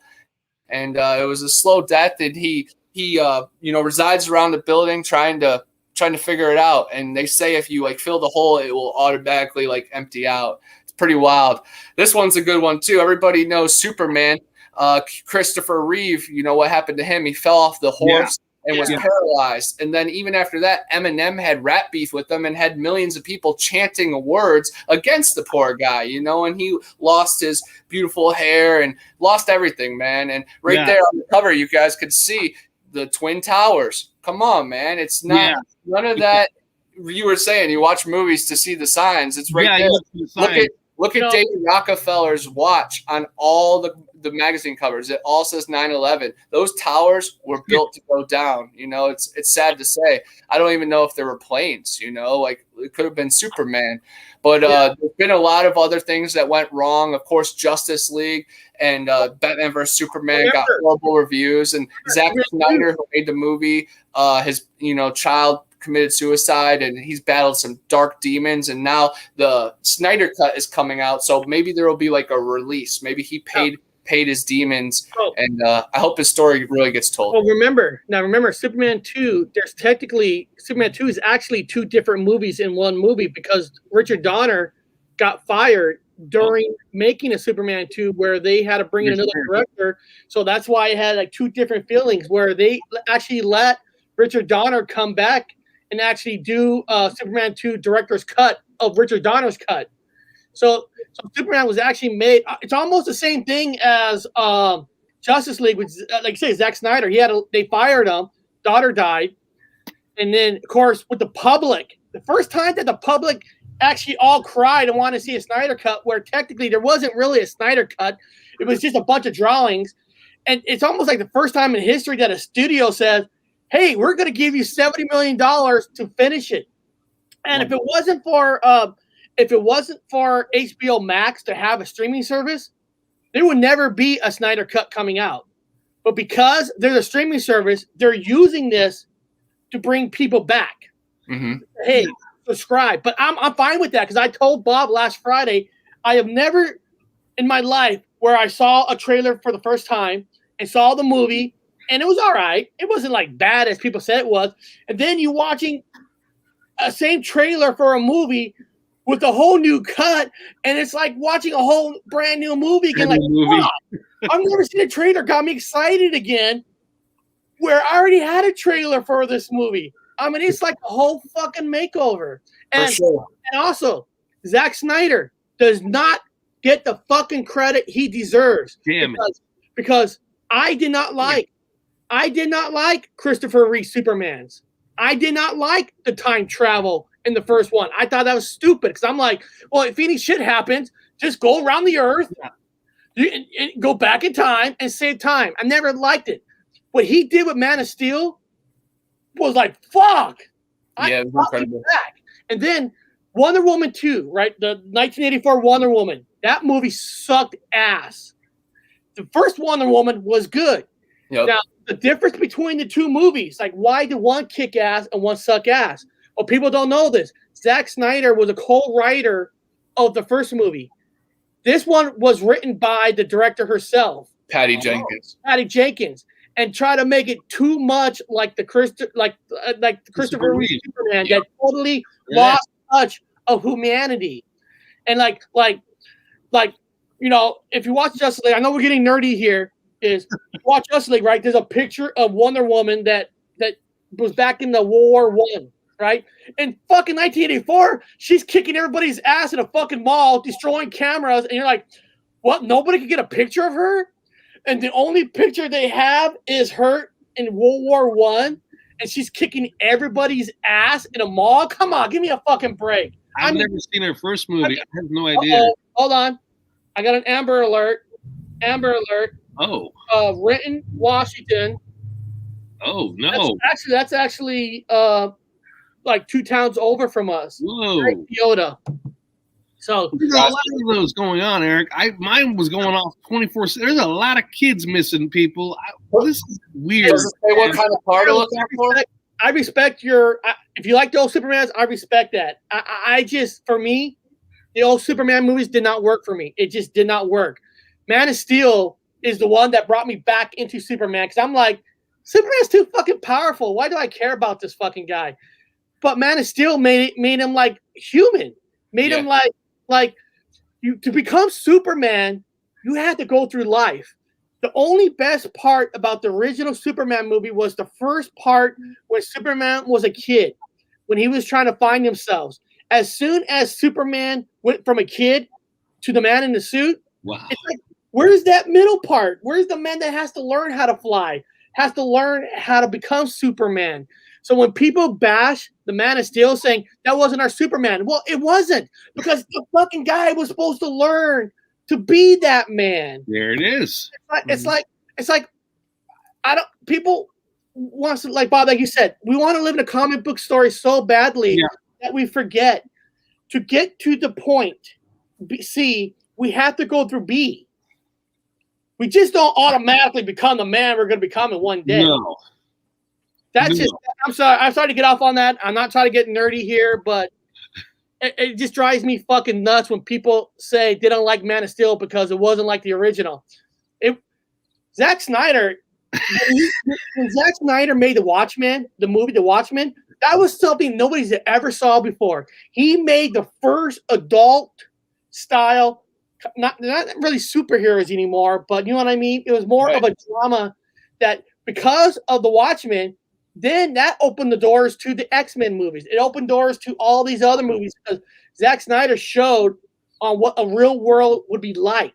What about Sucker Punch? You know, the women locked up and then they become the giant titans and I've seen that. That movie's incredible. He's a visionary, man.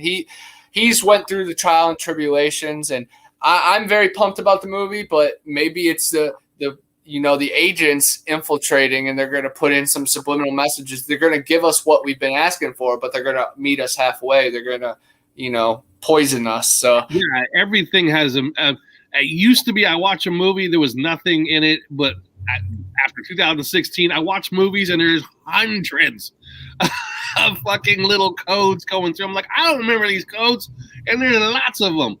I just did a clip on what's his never mind. I can't think of it. Hey, Eric, you know that one, the Vietnam guy that takes the LSD at the beginning of the movie and the whole movie? Oh, Jacob Slatter. Oh, Jacob Slatter. Jacob's Ladder. So people don't know it, and I if you go to Robert Wood channel, my last video, you'll see clips of things from TV shows and from news. It's 13s, 33s, 911s. They keep putting the codes. Well, in that movie, people don't know it. In Jacob's Ladder, he's standing, and I have it in my. You guys can go watch it for yourself. He's standing in front of a door, and the door says 119 or 911. And the guys explained to him there was a car in the show that it blew up, and a guy blew up, and the other guy's telling the guy from Jacob's Ladder about the guy blowing up, and he goes, "Blew up?" And then right behind him is 911. And if you don't hear them talk about, if you don't know it's the guy in the car they're talking about, you would think it's something else. You would think it's the Twin Apples or whatever. I love the prequel, Jacob's Stepstool. Awesome film. There you go. Yeah. Remember Jack Snyder also did 300. Yep. Yeah. I was like, wait a minute. It's 911. They're talking about explosions with the whole expression, but if you didn't know they're talking about a particular scene just prior to that part, you wouldn't know it. You'd think it's the 9/11. Chocolate and cheese. Can't stand Ryan Reynolds. A lot of people hate him. Ryan Reynolds is the kind of actor that he only fits in a certain kind of only a certain kind of a movie. Oh, there you go. Deadpool. Oh, is that yours? Another Amber Alert? How many kids go missing now? Sorry. Different carriers do it differently. Yeah. Ryan Reynolds is kind of an actor that he only fits in certain kind of movies, you know? Like of course he was a horrible Green Lantern. I mean, that wasn't Ryan Reynolds' fault. That was whoever wrote that fucking movie's fault. But Ryan Reynolds is an actor that has to be put in a movie that's made around him, not him around him. He's that kind of actor. Yeah. It's comedy. It's type of comedy. What does he say? I like Ryan until he agreed to take it up. I was done. Hold on. Ryan Reynolds played in a movie that he took it up the butt? Was he a participant in homosexual content? Well, okay. I'm trying to think of what movie. We got a dead gay brother, so he would like that. But what movie did Ryan Reynolds play that? I don't want to know. Cállate, cabrón. Don't be you don't want to see that. That would be a first film. But yeah, the Superman curse definitely lives on. And there was supposed to be a Nick Cage movie that he actually got paid like millions of dollars to make, and it never got made. So it's kind of a shame that it never hit the screen, but maybe it's a blessing. It's pretty wild, man. He's right. I forgot the name of that movie. The girl had a strap on. Was What do that you Deadpool? want to know? Probably Deadpool, yeah. Yeah, that makes sense. That makes sense. Okay. Well, We got the best people in the chat today. We got the best people. Well, a lot of comic book presently.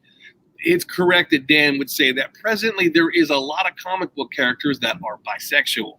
They kind of slipped that into the show. The new James Bond even had, I can't remember which one it was on the lineup of the newest James Bond. I forget that guy's name, the new skinny guy, the British guy. Daniel Craig. Yes, there was a scene where he was on that island. There was a particular island where the bad guy is. He's a professional hacker, and he's rubbing on his leg, and he's like, and they're responding in a way to each other like, okay, well, he's obviously giving off the vibe that he will flip that switch if he wants to flip the switch, whatever his name is. But yeah, that direction. It's like, so now 007 is bisexual. So how many of these superheroes flip the switch now? I mean, I'm not from here, so I guess they're trying to hit us on subliminal levels, man, and you see it. People don't even know how to identify with themselves anymore. It's really sad, and people think it's empowerment, and for some people it is, but for some people it's just loss of identity, and they're just lost in a dark hole. And they're watching these movies and becoming in love with anime characters that are made up and written by people that are trying to play with your feelings and emotions, man. It's the Agent Smiths. They're hitting in every direction. It's so sad and so scared that people don't even know what they want. They don't even know who they are anymore. Man, we're born on this earth. We need to cherish our time, battery pack, our energy. We're safe. We spell words. We have to watch what we think. Yeah. You might have a point. Gypsy wrote, just a thought, a weird connection with the Amber Alert you are getting in 3 movies you just been covering. That's Wow, yeah, wouldn't that be? Ryan Reynolds did play in one good movie. There was one that I actually thought it was decent. What's that? National Lampoon, Van Wilder. Van Wilder was that was his creme de la creme of movies. Yes. That was Yes. that was a decent. That was actually a decent National That Lampoon. was his last one, all about the ladies, and then as he moved future into the new superhero movies, he became that bisexual superhero that all the other ones become later. I guess that's the prerequisite now to be a superhero. I'm like, okay, I guess. Okay. The TV show The Boys on Amazon Prime, it really dives into the dark side of superheroes, and they have like saloons that they just like go into some dark arts and weird. I love The Boys because you love The Boys, huh? Chat, anybody in the chat, I'm gonna make it simple for you. Look at the Justice League, look at those characters, and then you got The Boys. It's like those characters, but they work for the corporations. They work for money. They put sponsorships on themselves. It's all about me, not saving people's lives. Dan from Scary Performance, he says he loves The Boys. I'm waiting for your printings. Go ahead. I'm waiting for it. You're right, man. When The Boys comes out, I watch every episode right when it comes out. I mean, it's like it had balls. It like, we're gonna flip this shit, and that came from a black comic book. I mean, like you said, dark comic, right? Isn't it? And that's how The Matrix actually was originated. It was originally planned to be a comic book, and then the Wachowskis, pushed for it to be a movie, and they risked it all. They put up their own money. They made cheap suits. All the stuff was made out of cheap stuff and reused. And a lot of the actors, Neo, put money aside. Keanu Reeves put money aside so other people could be paid. And it's a magical production, but. Yeah. I think there's more to it. As great of a movie there is, I think there's curses in all movies because it traps time, it traps messages. I don't know if I if you guys got a chance to see, but a couple weeks after we did our last show, I was a part of a movie called Zillafoot that it's Godzilla and Bigfoot. And it was like originally shot like 5 years ago up in New York, but they needed some reshoots. And one of my buddies was like recruited to do some reshoots in a bunker for military. And I was the cryptid zoologist, the research specialist officer. And I came in and warned them that the Godzilla, the Zillafoot is coming soon. And they rushed me out there. They said I wasn't telling the truth. And then, of course, the monster came. Even just a movie like that, like I'm on the screen, man, that lives forever. There's a part of me that is. Now, how do I watch that movie? How do I get to see that movie? Once it's released, I'm pretty sure like it's going to be on streaming platforms. But if I get a couple copies. So it's not out yet? No, it's still getting mixed down in production. But the scenes were due probably like 3 weeks ago, so they're probably like 3 weeks into mixing it. So hopefully soon, I will definitely keep you guys posted. Yes, I'm supposed to get a couple of DVD copies. In the movie world, everybody knows the mixing when they film the movie. That's the fast part. 2-3 months, but it's behind the scenes of putting everything together is where the real work is. Yeah, the longest time. The voice over the audio. I mean, it's a lot of freaking work. Now remember. Some of you guys in the chat that does your own YouTube channels, it takes you sometimes a week to do a 30-minute video. Imagine a 2-hour higher production type movie. Yeah. I want to see that. I want to see that. Yeah, I was really happy to be a part of it. This one dude, Jack Mcclellan, he goes to FSU, filmmaker. He's a part of Altered Cortex Designs. He actually made a Bigfoot documentary called The Bridges, a Disturbance in Flat Creek, and then he made a scary short film called Lost and Found. It's about an idol. I had it on my Instagram. It's like a makeshift person that you can hold, and it takes over your mind. And people went missing during a storm, and it's a really wild story. But he came into my comic book store, and I had my Bigfoot, footprint, and we really hit it off. And I talked about my book to him, and then he recruited me to be in the sequel of Lost and Found, and then this Godzilla movie. And I played myself. I brought my book and I dressed as myself. It was freaking awesome. And his buddies thought it was so funny. And I think our part will be like the best part of the movie. I'm trying to find the cover for you guys right now. Yeah, the artwork is incredible. Look at that. Zilla. Oh, that's cool. That is cool. That's cool. And I was recruited to take down that man. And that beast that came from the skies, the Titan, the Goliath, the dragons from above. And it's really funny talking about subliminal messages. We had a chalkboard in the back of it, and I was the one recruited to put all the notes. So I put Aquifer, Middle Earth, Titans, Bigfoot, Leviathan, just hitting people with knowledge. Nothing demonic that I know of, nothing on purpose, but just spelling words. It's all set up. I'm working on a project right now. One of my next books, my very next book is called "Every Camp Has a Crystal Lake," and that's going to be about haunted camps and camps. Okay, wow. But my main project I've been like really brainstorming on. I already got it. I just have to tell the stories, I just have to. Everything's already ready for camp, But this crooked calendar, I've been digging in, staying all night. I'm all about. They got us living in a false reality. October, that should be the 8th month. Yeah. September, that should be the 7th month. November, 9, that should be the 9th month. December. Deca, that should be 10. You cannot tell me otherwise. Octagon. Octo, man, that's a spider. That should be 8. So like I was saying, right now should actually be December 24th. Tomorrow should be Christmas. All this snowstorm stuff, spring and the flowers coming around and Groundhog Day, it's all false, man. And days aren't even 24 hours. So we keep rounding up. So our birthdays, we're celebrating all these false prophets and false times. It's a false reality. So in a way, we're surrounded by the green numbers that are every day now. Every day now is like, hey, it's Happy Pizza Day. Hey, it's Happy Donut Day. It's Happy Hamburger Day. It's every day now is like there's something that is a happy day. Go buy it. Well, I see a bunch of people writing in here in the chat. There's a TV show called Outlander, and let me just tell you, people, if you never watch Outlander, you better have a strong stomach because there's scenes in that show that Zach, what's his name? Zach Mcclellan is not kidding when he said Outlander is a decent show if you're not afraid of prison rape.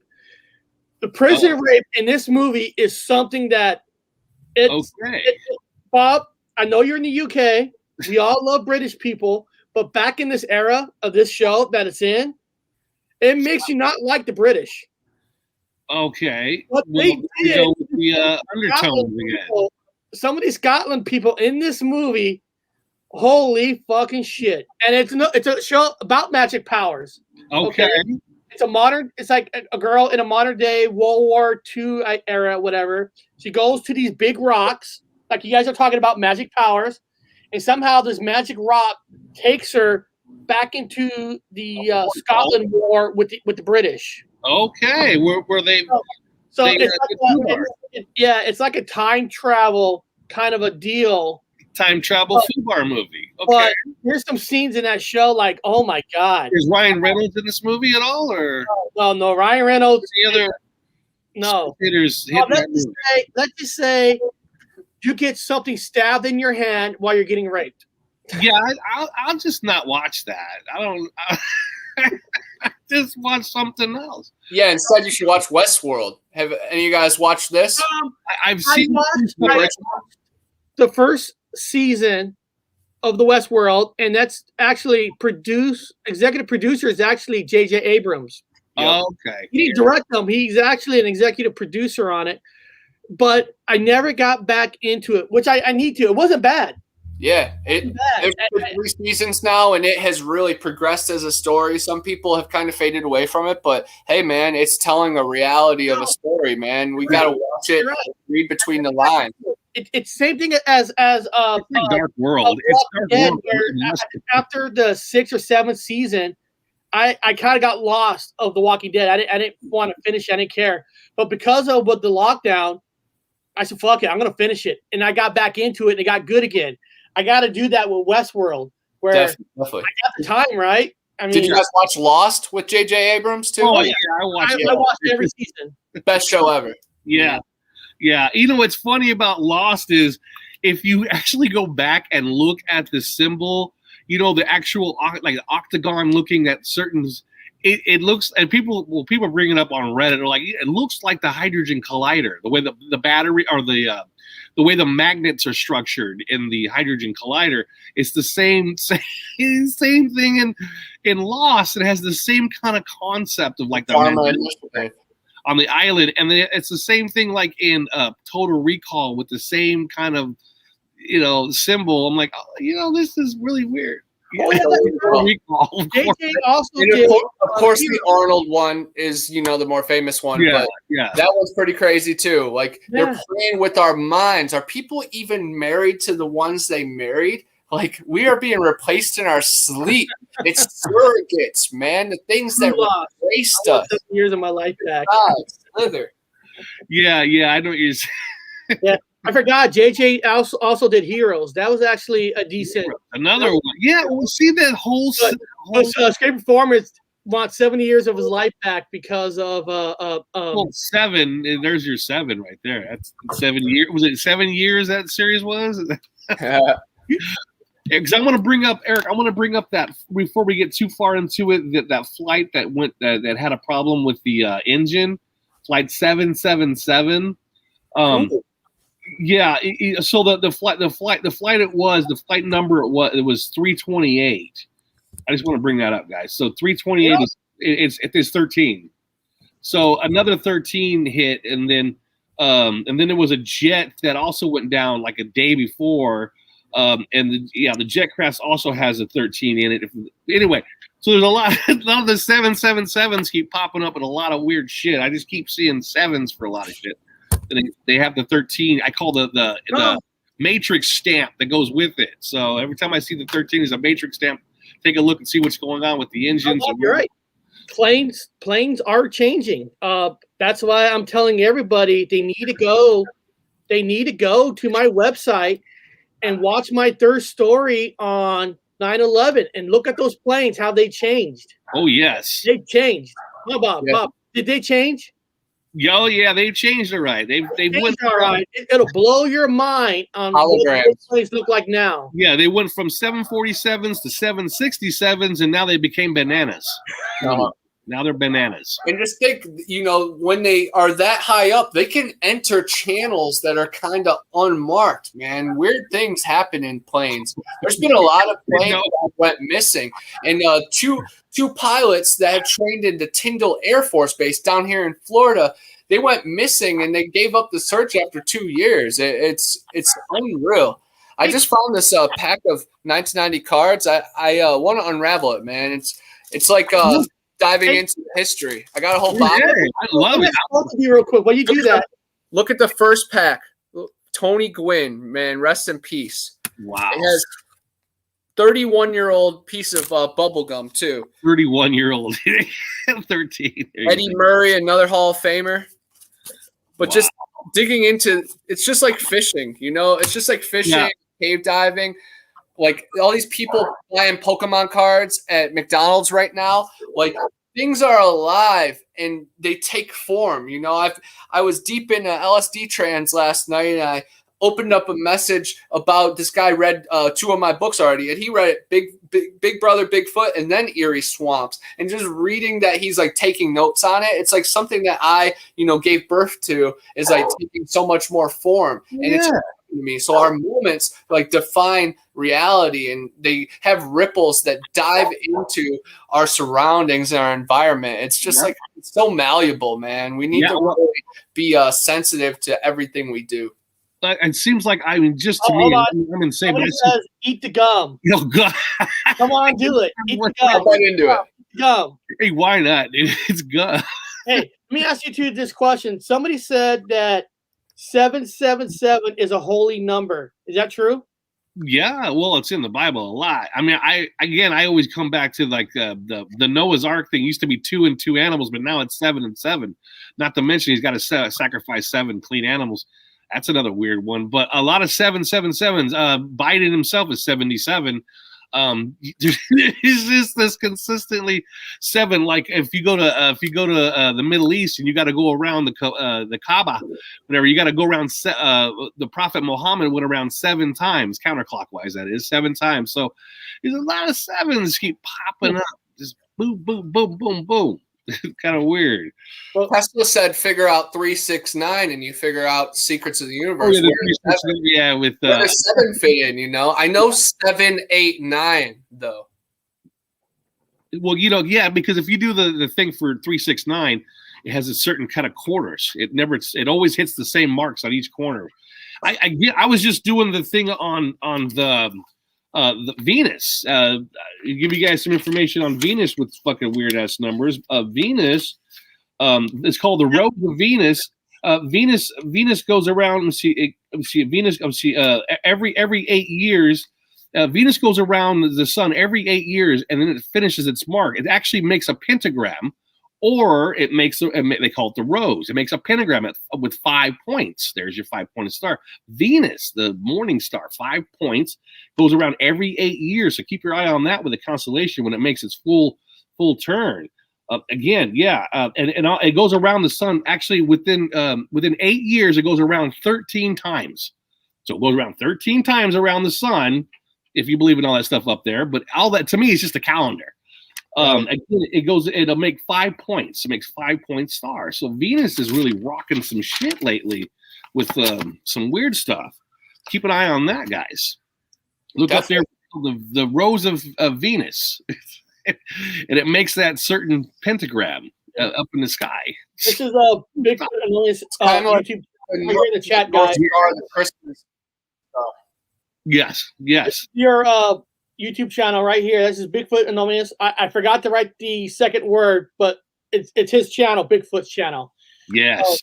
Guys, check out his channel and all that. I got tons of videos up there. And you can even ask every day I'm digging into new stuff, you know?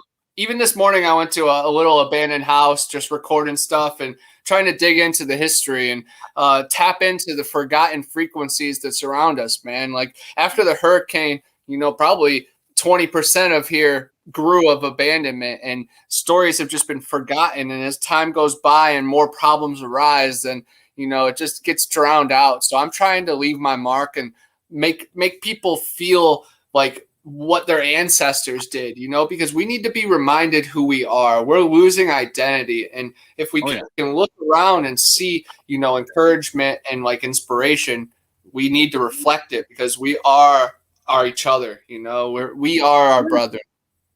Hell yes. Especially nowadays when everything's upside down and weird. Getting weirder. I tell people don't be discouraged, man. Just listen to what they say and just roll with it. Just roll. Mm-hmm. Don't take it to heart. Don't be upset. Don't go get mad at people. Just take it, just move on your own direction. We vibrate in a different kind of vibration. We're not the same as the other ones. 100%. Stay positive. Yeah. Be positive. And I tell you, the funniest shit is skater performer sometimes has this little short video. He shows these spiders. He has these spiders, and he shows what each spider is supposed to do on drugs, alcohol, LSD. It's like the funniest fucking shit. What? So they intoxicate spiders and then they see what they do? Yeah. Now I wanted to ask a skater performance whoever made that video. Is that fake? Are they faking that these spiders do what they do on caffeine, or is that supposed to be a real experiment? Well, when I was young, Eric, I don't know if you remember. I used to surf. I used to work at a surfboard factory. I used to make surfboards and bodyboards. But we used to take a bag of bread, old used up bread, and pour beer in it. And then when the seagulls, I know it's bad, people, but they didn't hurt them.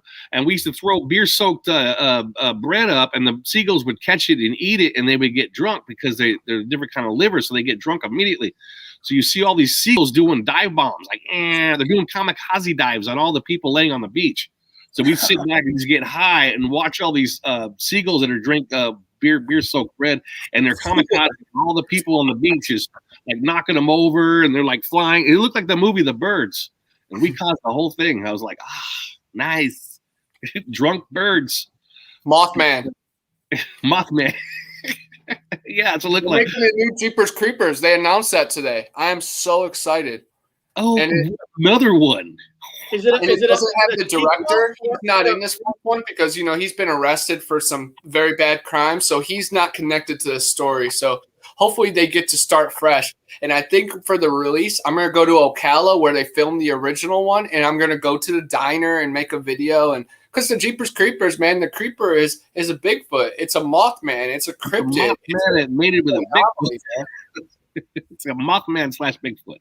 Yeah, hell yeah. Hold on. Somebody's asking me to play the spider. So that video is done by Scaber Performance. Scaber Performance, what video was that with the spiders? So I could put in the chat for the people that wants to go see these spiders do weird things. How about just put the thing in there? Yeah, or what's the name of that video of that day that you did spiders? And let me see if I can find it, because it's funnier than shit. Drunk spiders and spiders on caffeine and all. That's not weird at all. Well, he's got a lot of videos. So no, I like his stuff because he just he actually does he does random cool things. Just like he mixes it up, makes it kind of fun. It makes it fun to watch. Kind of fun. It makes it fun to watch. He's got a good show. I really enjoy it. Yeah. Yeah, like fun little weird stuff. If it's not weird enough, let's put some weird shit on. I mean, because if you're we joke about the vibration. If you're at a different vibration and you see these things that are out there, you're like, huh? Is this even available to look at? This is the weird shit. A lot of weird shit. So it's kind of fun if we just take a look at it and have a laugh and just laugh at a lot of weird shit.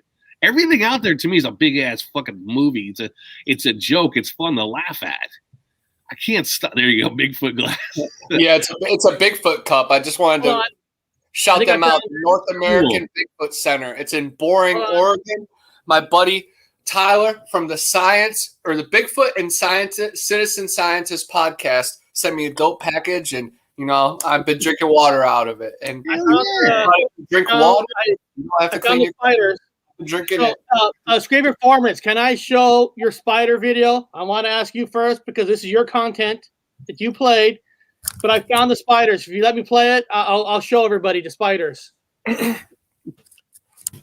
you better get permission first, and then he'll pull his permission off later, and then the whole video is shut down.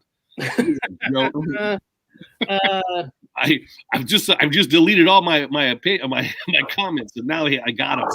We got a strike. Okay, here we go. I got her here. Let's see what let's see. The spider's web took on an unfamiliar, minimal structure. When given caffeine, the web structure was not affected, but the spider's behavior was. THC, the active ingredient in marijuana, the spider didn't build a web. It built a hammock. Whereas when given alcohol, it built a hammock to sleep and raised over 100 young. But the mate got a restraining order, and now the spider can't go within 100 centimeters of the web. Okay. The teen spider figured building webs was for suckers, waited till the caffeine spider was exhausted, then came up behind it and popped a cap in its ass. Crack spider. When winter came, the marijuana spider had no place to live. It ended up in the crack web as the Kennedy assassination. Tiny creatures a variety of psychoactive drugs to observe their effects on web building. When given a minute dose of LSD, the spider's web took on an unfamiliar, minimalist structure. That was weird. That was weird. I know now it's fake, but it was fucking funny fake. That's good. It was just funnier than shit because, I'm sorry, it's fake, but. Well, I knew that when he said they gave him THC and he built a hammock. I'm like, oh, okay, I got it. He just went right to sleep. I'm gonna put that video in the chat if you guys want to watch it from the beginning. It's right here in the chat.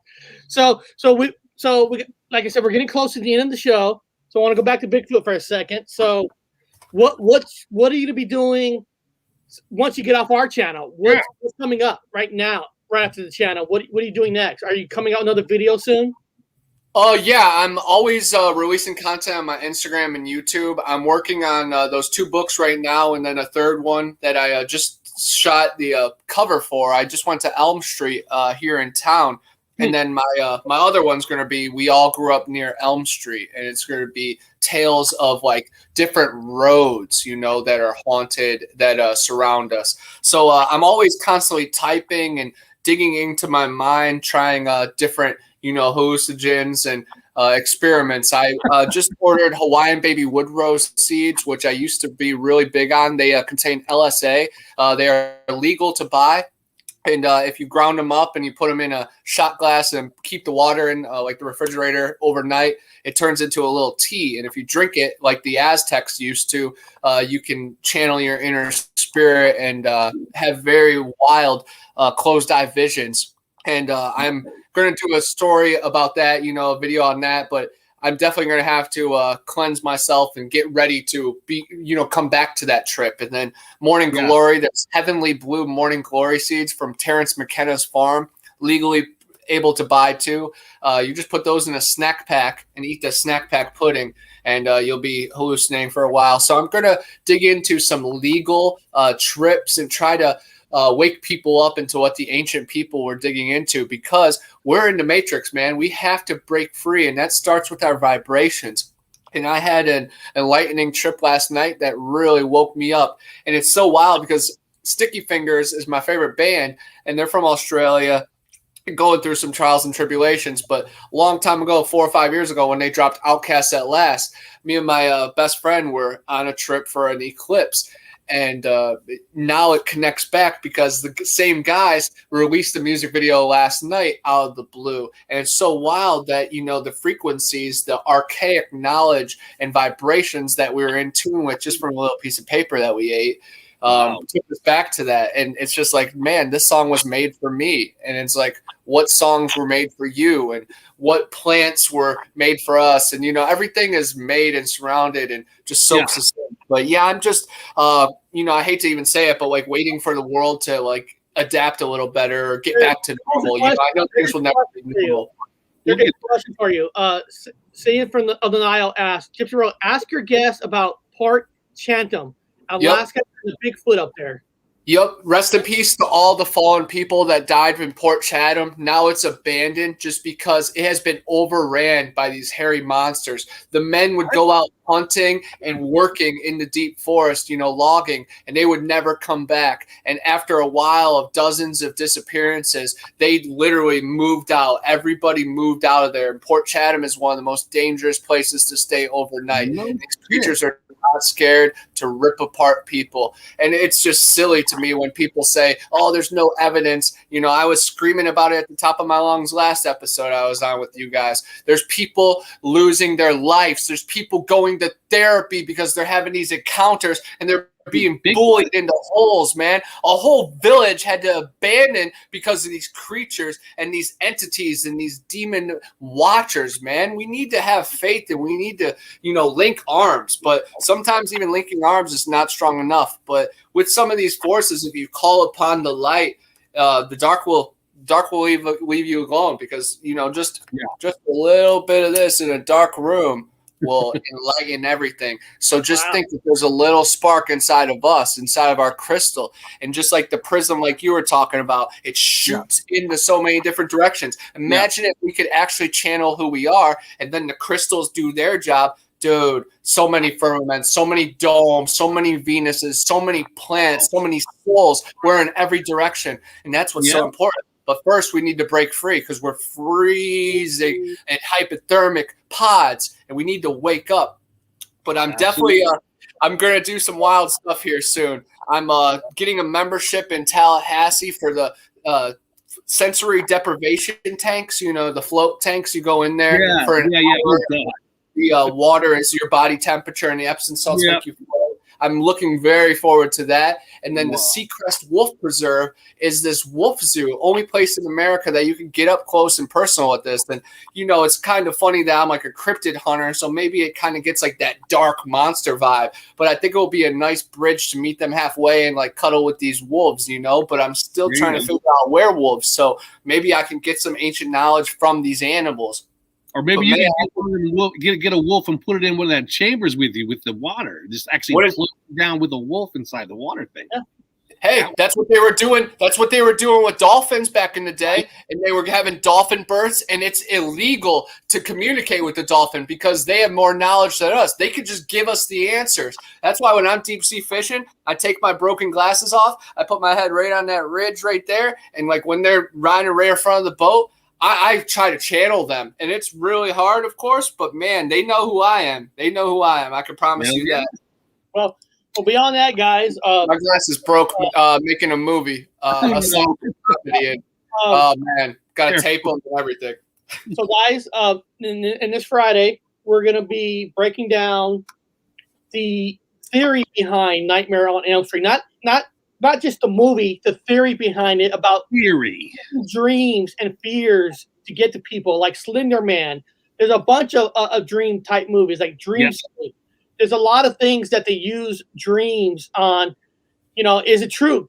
If you die in a dream, can you die in real life? If you die, and there's been emails, sent to me saying, people, a lot of people from the Vietnam era died in their dreams, and that's what we're gonna break down. So it's just not about a movie review; it's about the theory behind Elm Street. How it works into reality. A movie. There's actually a true reality, like George Lucas movies. George Lucas movies ain't just about Star Wars; it's about the theory behind it, about where the Force came from, where everything comes from. So it's gonna be fun. It's gonna be great, and maybe, and just maybe, I'm gonna put him on the spot. Scribe Performance, go to his channel. People say, hey, we want you and Fizzy Pop on their channel, on their show this Friday. Give them a hard time. Tell them, email them. We all grew up near an Elm Street. Nice. That's gonna be the next cover. Of course, there'll be like a little text in that. But I think it's like an orange purple vibe, and it will match well because like the green, like the Matrix, and then two kind of like black, a footprint, and then ancient sculpture. So it'll be nice. I envision myself at conferences, with a table right there so they can have a wide array of colors to pick from and different vibrations, Eerie Swamps takes you on an adventure from Ohio to Florida. Monsters and Mysteries takes my adventure from Ohio to Florida, across California, and back in the road. And then Big Brother Bigfoot talks about our ancient ancestors in the forest. We need to find a bridge to our creator. People go to church and seek street side shrines, and that's fine. But don't laugh at me because I'm interested in Bigfoot, because I'm not talking about Harry and the Hendersons, giggling. Great movie, but I'm talking about our connection in the forest that's being hidden from us. Why are we being censored? Why are people being lied to? Why was The Rock dressed up as Sasquatch on Saturday Night Live? The Simpsons predicted that Sasquatch is going to be a known thing in 2021. So just be ready. Wow. It's like, dude, wake up. Don't, if you're not, like everyone has to be on. It's like, imagine people not believing in the sun, bro. It's right there. It's shining bright. Channel it. Yes, I do gotta get going. I gotta go pick up the wife from downtown. I want to thank Bigfoot for jumping on our channel. He's always awesome, and he's going to be back soon. And Zach McSlappin, you want to come on Friday too? You're more than welcome to come on. I love having different people on. If I'm often available. I do got to go. I want to thank everybody for coming by and love you all. And there we go. See you guys later. Goodbye.